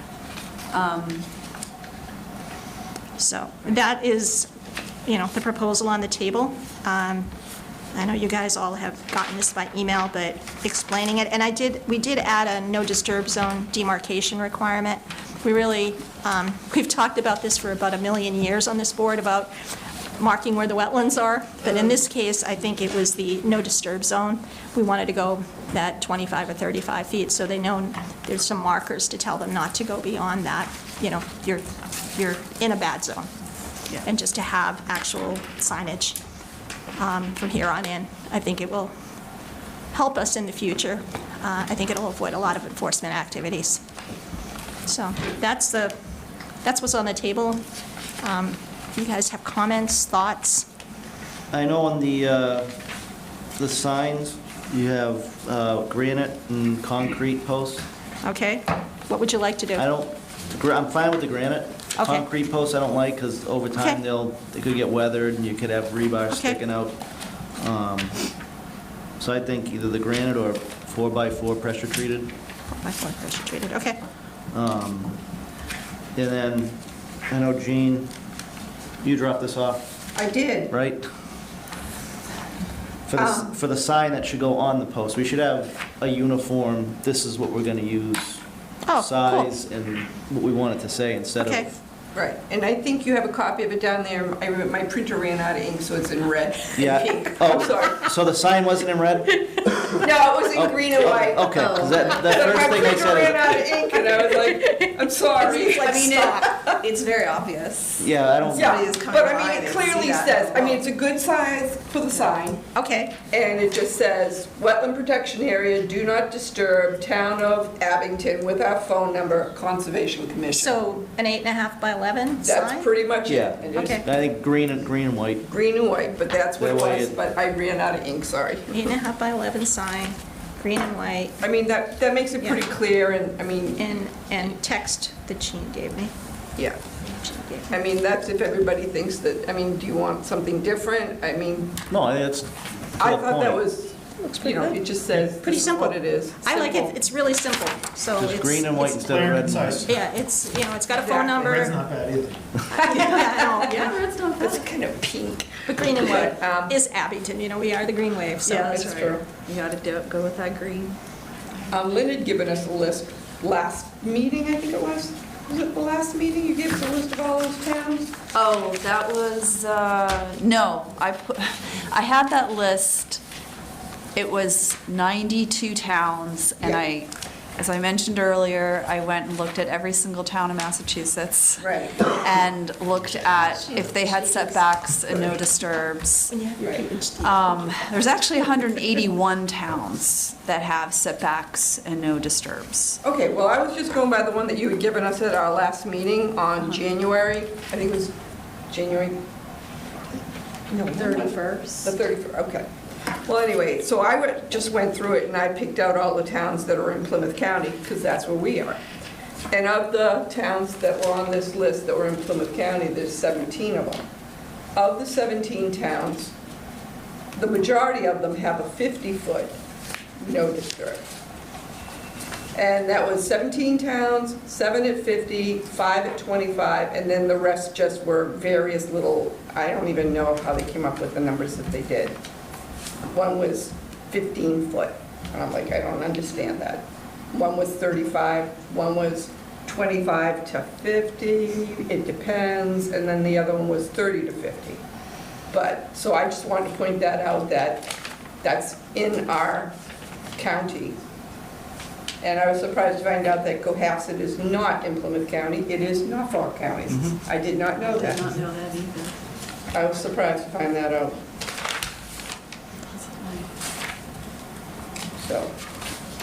So following on Jean's comment is that we actually are at 25 to 35 for the no disturb in general, except for the vernal pool. And, you know, most of the county that has adopted these is at 50. So we are Less. less. I mean, Hanover certainly seemed like a good model. They had a nice written description. And the no build does go up to 50, so, but that's not untypical for, you know, lawns and things like that. And we still have the remaining 50 feet. They have 50. That is, we're still of the jurisdiction over. Correct. As well. I think my only concern is giving a subdivision and a commercial industrial the same as that. You know, you put in a big box store and that's gonna have more people, more impervious space, than, you know, 3 homes. So I would actually, I mean, we could do this on a case-by-case basis if we had something that big, but I wouldn't mind going up for the commercial in those cases to make that a teeny bit larger. I think, isn't there a proposed change for planning bylaws too regarding reducing the amount of pervious and making it more impervious? So. Yeah, but I'm just saying, if Yeah, you've yeah, got so like that, a but that falls in line garden with what you're kind of saying, because. Are you talking about a certain size maybe for commercial industrial that we would, you know, a square, an acreage perhaps? Because, you know, what I don't want to see is like a, you know, like a small store that somebody wants to put Right. up and that we're making them go there that far. But if, you know, we get a Home Depot, you know, there's some places we could on our, or, you know, do we, you know, is there a size maybe that we go there? I don't know. Yeah, that's the thing. Like if you expect to have 200 people walking around, that's gonna be a lot different than if you have like a little small store where maybe you get 10 people a day, something like that. So that's why I was having trouble here. I was, you Yeah, know, that trying one's to tougher. balance that. Yeah. Oh, Lynn, do you want to talk, I know it's a little off subject, but do you want to talk about the bylaw thing with the 200-foot and Oh, the yeah. ponds and the lakes? Why don't we do that after we, Well, the only reason I want to mention Oh, it, because of the- because what I did was I left the rivers, Yeah. ponds, and lakes as a reserved number that we would come back to later, because I think we really want to stop and think about it, because we turned out that we don't just have 20-foot of jurisdiction, we have 200-foot of jurisdiction, Yeah. because the bylaw got misprinted. Right. But anyway, I just wanted to point out that that's why that's reserved for later. I figured we'd come back to that. We might decide to do a pond and lake regulation, or we might just decide to put a setback in. But it was pretty complicated when I started thinking about it, so I decided that it might be something we could do later, the next round. Right. Yeah, because it, you know, now we have 200 feet for rivers, which is state law, but the town, it said 20 in the bylaws for years. and Since yet- 2006. Yeah, and so it's actually been 200 for rivers and ponds and lakes. Yep. So our forefathers decided. Forefathers. Yeah, decided to give it, you know, more protection to ponds and lakes, and then the question is, why, and then, I mean, clearly they're pretty important, but then what do we do with that extra 100? Are we gonna treat it like riverfront, where that first 100 feet is much more particular? Are you gonna have to do alternatives analyses as a rule, that sort of thing? So that's something I think we could have a conversation about later. Yeah, I don't think But- I just wanted to Yeah. make sure that people understood why I put that there as sort of a reserved. Yeah. And I really thought it was that was that's gonna very- take us a few months, Yes. if not many months, to figure out. So, what do you guys want to do with this table? Do you like it? Do you want to modify it with the commercial, or? My only thought with the commercial is the way that we continue to rechange and restructure the zoning, especially around Route 18 and those types of things, we could handcuff ourselves by making that higher. I think if we have a big box store that's coming in and is taking up a couple of lots, we can make that part of the conditions that we want X amount of feet as where the standards here. But with all the small, little bit of construction going on 18, much smaller buildings, I think having a reasonable number, and then again, if we have a massive building coming in, we're gonna know that that's coming, and we're gonna know that those changes need to be pushed up just to make sure that everything's safe. I think if you cover your commercial and industrial as a blanket, as we do with zoning, it could affect a lot of the smaller businesses that we don't want to affect in a negative way. Yeah, I would, if we did anything, I would add another line for a larger size lot. Would Yeah, we not- can amend it after. Yeah, I- maybe we deal with what we have here and maybe think about what we want to do with what larger size lot we want later. Because I do think that, big box store is going to certainly have much more impact. But, I don't want to, like you said, I also want to see people be able to build. Right, yeah. I think it's more like, how big is it? Yeah. And how many people can you estimate would be in some, going Because back you're and thinking of forth all and stuff. the automobile traffic and the stormwater and the runoff that we're going to get in the wetland and all that. Yeah. Yeah. You've got, big, even huge apartment complex or something, everybody's walking their dogs and Right. cats are being let out and killing birds and stuff like that. Versus you're gonna have a duplex and small size, Yeah. not many people coming to and fro.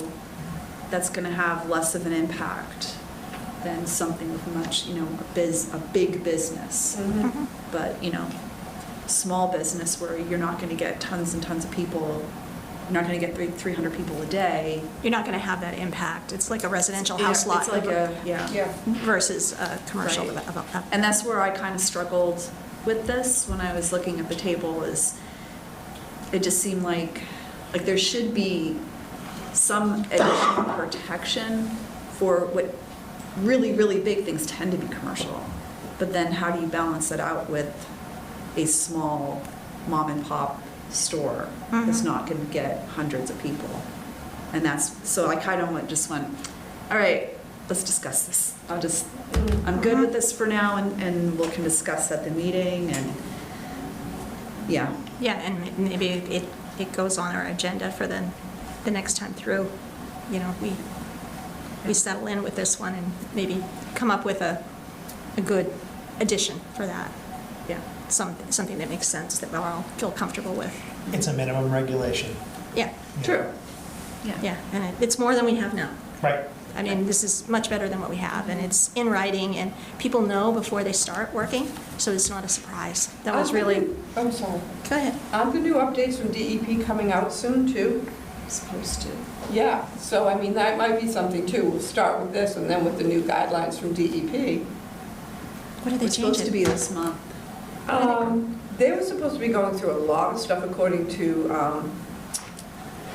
the woman from MAC, I can't remember her name. Dorothy? Dorothy, yeah. Huh. Because they were waiting to change a lot of the MAC stuff too, based on DEP changes, so. I thought it was supposed to be climate change stuff.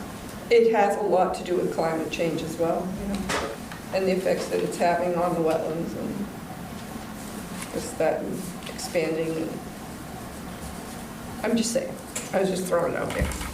Okay. So we're All right. good with keeping the table the way it is now, and we'll revisit the commercial Yeah, I think that's, down the road. I think you should make that motion then. Hold on, I gotta open it to the public first. Oh, sorry. Anybody in the audience have any questions about this regulation? No, the only thing I was curious about, you know, I agree with you, the granite is better than concrete. So you're gonna put these are permanent forever markers, Yeah, I guess, what, 25 feet off the actual flag like wetland? That makes sense. How do you know how many you're gonna put? What if you got 600 feet of land, you know, bordering a wetland? I mean, it's one sign, 10 signs? How do you know? I think we'll probably, we can do an order of conditions. Yeah. And at that point, we'll probably tell them, you know, we write conditions every time we approve something. And I think at that point, we'd say how many if Yeah, I we think thought it's we needed usually more. 2 or 3, yeah. 2 or 3 2 or 3 is usually. what On we've an had. individual basis. Yeah. Yeah, I mean, depending on if the wetland is a straight line, probably say one at each end, one in the middle, but if you got a bunch of jogs and Yeah. stuff like that, Yeah. probably add a That's what I was couple in just like curious. that, yeah. Yeah. How many do they have out there? That could be a lot of them. Be architecturally unpleasing, Yeah. except for the granite. You want to be actually able to see the trees and not be distracted by the green sign. You're gonna hide it in the tree, make it look like. Yeah. All right. The 100-foot buffer, the 50-foot buffer, that all stays the same, that's all, right? That's Yep. good. Okay, thank you. And there's exceptions, you know, if you want put a piece of lawn furniture down, we're not gonna make you come before us and, you know. Well, depending on what you might have to come for an RDA or something like that, but not a Right, full right. blown.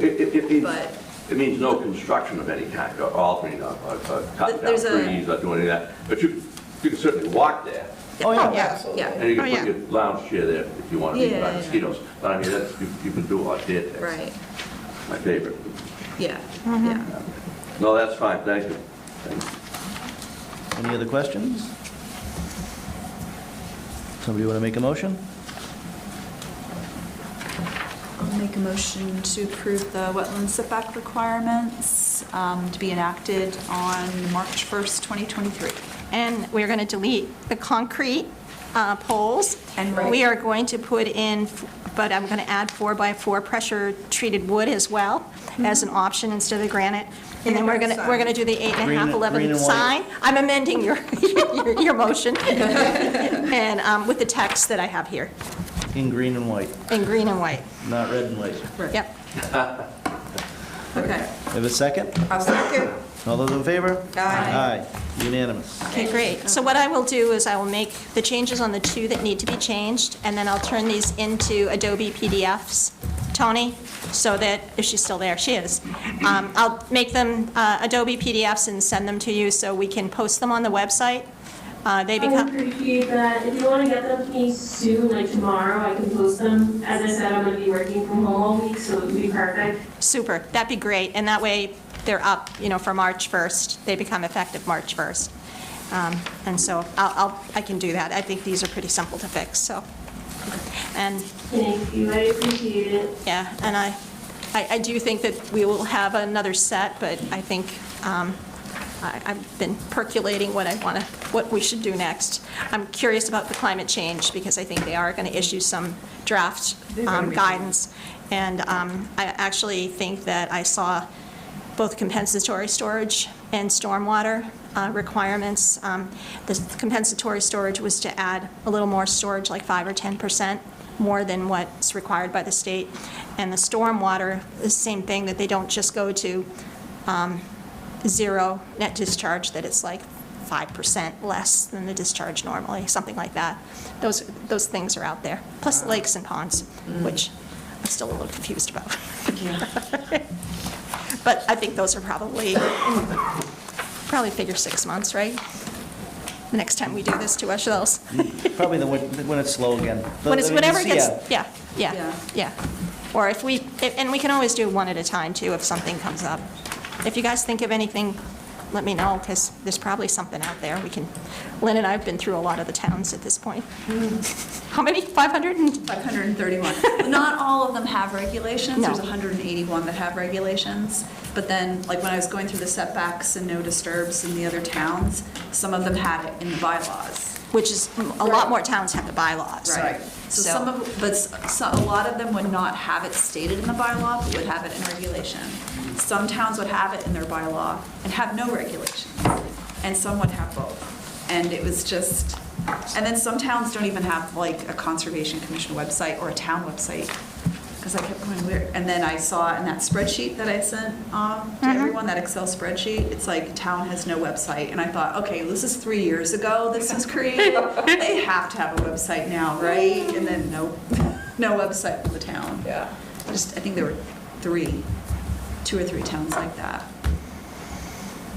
Where it got to the point when I was going through this, it was pretty easy when the Conservation Commission website would just say, we administer the State Wetlands Protection Act, but they wouldn't mention any bylaw or regulations. And then I'd know next, I don't have to worry about it. Yeah. But for a while, I would go through each one and come on, it's gotta be here. They have to have a bylaw. They're just hiding it. It's in zoning. It actually surprised me, some of the towns that did not have much of anything.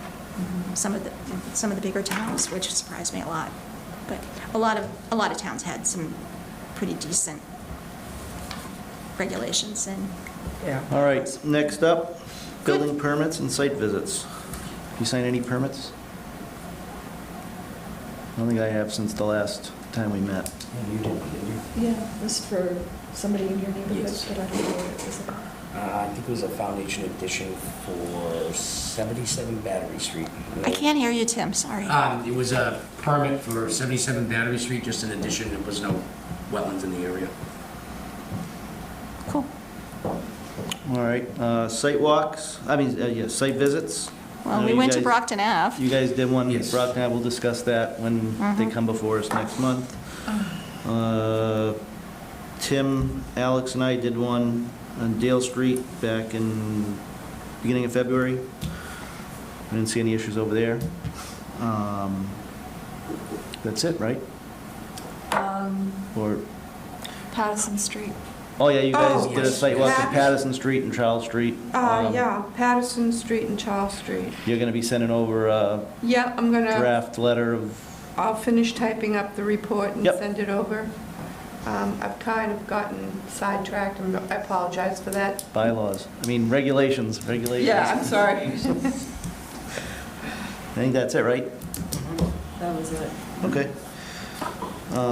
Next up, meeting minutes. So first one will be October 4th, 2021. Only Lynn, Jean, and I can vote on that. Oops. That was, we sat in on the planning board's meeting, we never actually went into a meeting. We were going to, but we never did. Yeah. I'll vote to approve the meeting minutes for October 4th, 2021. I'll second that. No one's ever gonna let me second a motion, huh? Nope, sorry. Okay, next time. All those in favor? Aye. Aye. You can't vote, you weren't there. Oh, you can't vote. All right, next up is June 28th, 2022. We can all vote on that one. What? I'll have June 20th. Do you have a June? Do we have those in our packet? I don't have a June 20th. Here, you can take mine. Yeah, I don't need it. Give it to Jean. Oh, wait a She's minute, gonna vote. Yes, I do, yes, I do, yes, I do. Sorry. Apologies. Snack it over there. What? Snack it over Yeah. Anybody want to make a motion to approve?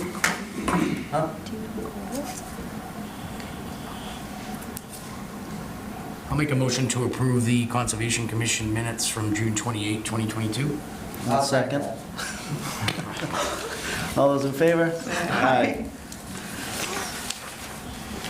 All right, next up is January 24th, 2023.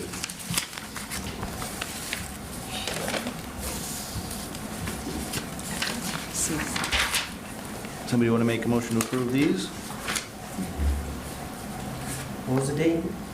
January 24th. I'll approve the minutes for January 24th, 2023. We have a second? I just seconded the last one. All right, I'll second it.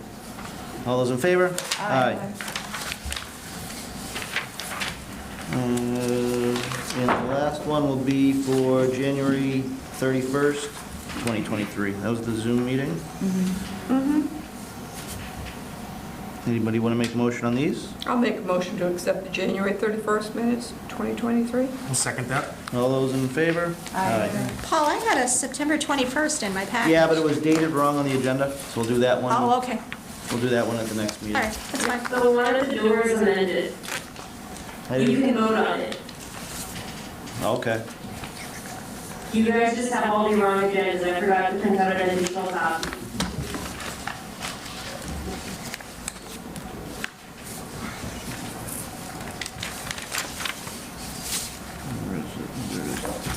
Somebody want to make a motion to approve?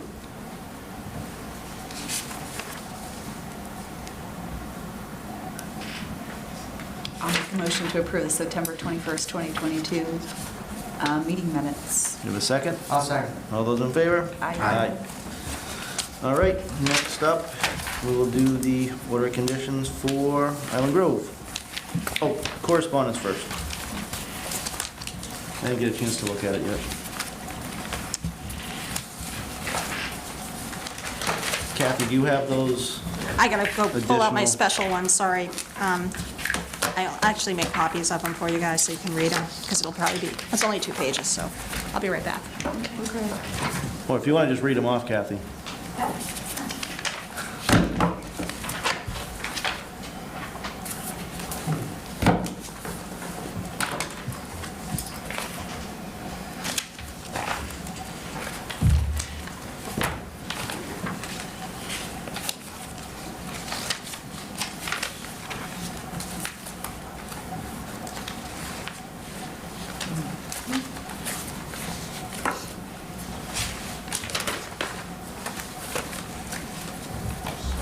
Tony? Tony, you there? I'm here. How many copies of these, 3 copies of each of these forms you need signed? No, this time one of. One of each, okay. I'll just make copies. Okay.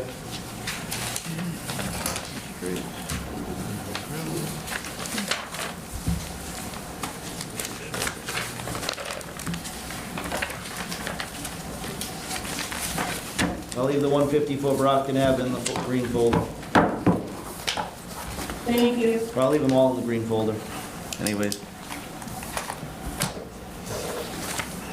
Jean, can I have your sign? Kathy has it. I'll leave it in the folder too.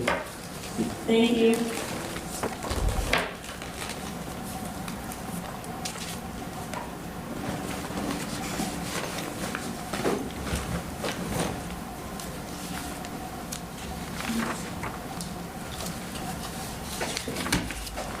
Paul, do you have the standard order of conditions as well?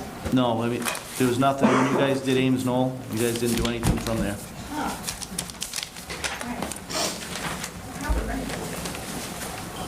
Thank you. These came from the guidance document for the application for the herbicides or and treatment of ponds. So, not all of them apply. You don't need to, this one, so. Yeah, I got one. So,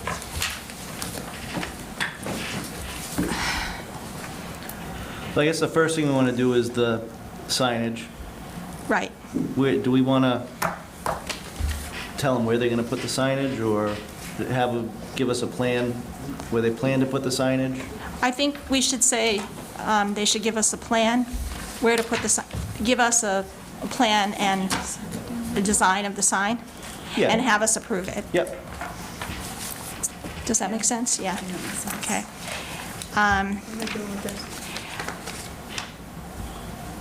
And notify all the butters By a mailing. week before?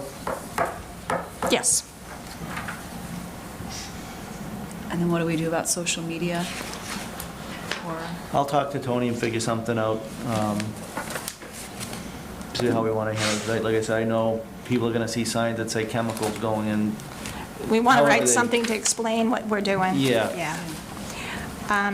And I had written a couple of notes here. I wanted us to ask, I want them to supply us their field notes to send us copies of the field notes as they are generated. And the other thing was the, Report at the end of the year. yeah, and if they are going to do any kind of copper, whatever the name of the chemical was, application, that we require notification and they need approval from this board before they do it. Right, notification to the abutters. Well, notification to us. Can you repeat that again? Sure. They talked about the copper application. So we want to have the copper application, we want the contractor to notify us in writing and appear before, and get permission to apply. get approval, yeah. To get approval from us to apply. I mean, if we have to have an emergency meeting, we can have one. Yeah. But because I think we should get the notification and we should approve it. And then we can tell them to notify the abutters, but I think, And same thing, we can do a social media blast too. yeah. I would think that would come in through the DPH as well, though, wouldn't it? Might not. It might come, Oh, for the algae, probably. Because that's what they're treating with the copper, Yeah. would be Yeah. for the algae, so. right, right. But we still want to know they're doing it. Absolutely, And we want absolutely. to notify the abutters because I think there's more of an impact, I think, to people using the pond at that point. I'm just trying to make sure we're not overstepping our authority if the DPH has control of that particular situation. Certainly want to be notified.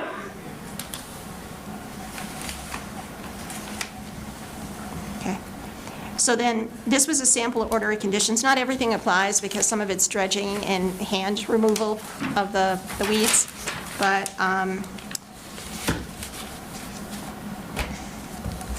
so the first one is this order approves the sonar specified in the permit application for the time period of, They were gonna start in May? he might start in April. He said it depended on, we've had a pretty long winter, so it might be. So, Depends on the weather. April 1st, 2023 to December 31st, 2023? Or should we give them a whole year? Probably give them a whole year. Yeah, they're probably not going to do anything in the No, winter they're- anyway. Yeah, they're only gonna do it In the- when, Yeah, so that's probably fine. So April 1st to December 31st, 2023. Tony, I will scan and send you these special orders from the form, I'm sorry, from the guidance document. Come in really choppy right now, so. Can somebody else repeat it maybe? Maybe it's my microphone. That you were gonna send these to her? I'm going to send, yeah, we have some, I have some conditions. I'm going to send them to you so you'll have them.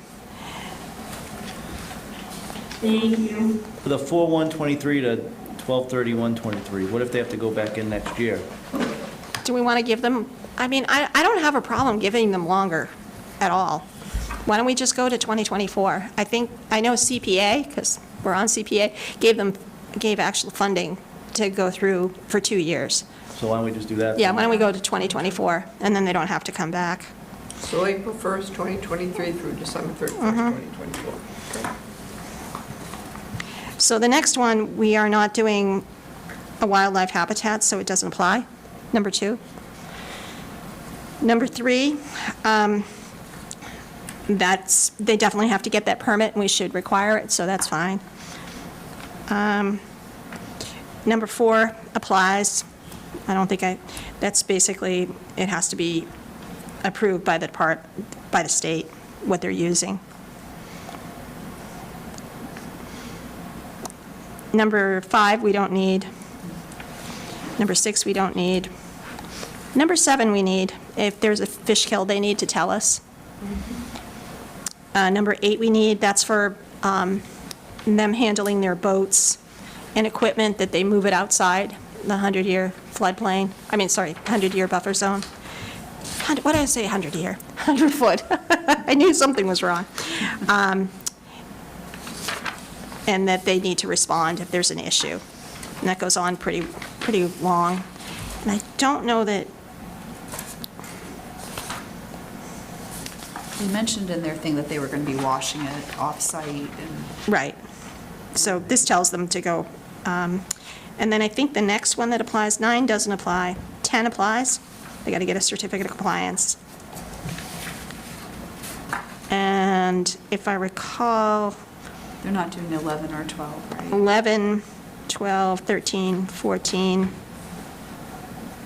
They might be 15, doing- and 16, I don't think apply. Oh, 16, I think, the applicant, number 16, Yeah, that would apply. that would apply, 16. So What just, about 13? They were talking about how they might have to go in by hand and remove, like on year 2 or 3 or 4. oh, yeah, they called it, they had a funny name for it. They send in a scuba diver, and he, yeah. Okay, let's leave So I think 13 in. that's 13. And then 16, we don't need 14 and 15. Well, 14 would go with 13, Would it? right? Oh, yeah, you're right. Okay. And so would 15.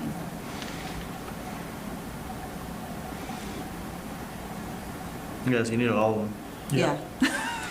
Yeah, we do. We just don't need the dredging. Right, right. The we don't need 11 and 12, but we need 13 to 16. Yeah. Okay, good. This was actually very handy that they had all these. Nice that they have that on. Yeah, because I don't think we would have thought of them. Somebody want to make a motion to approve the order of conditions? Can I get the number? I'll make a motion to approve the order of conditions for 084-563. Second. All those in favor? Aye. Somebody want to make a motion to adjourn? Make a motion to adjourn. Second. All those in favor? Aye. Aye.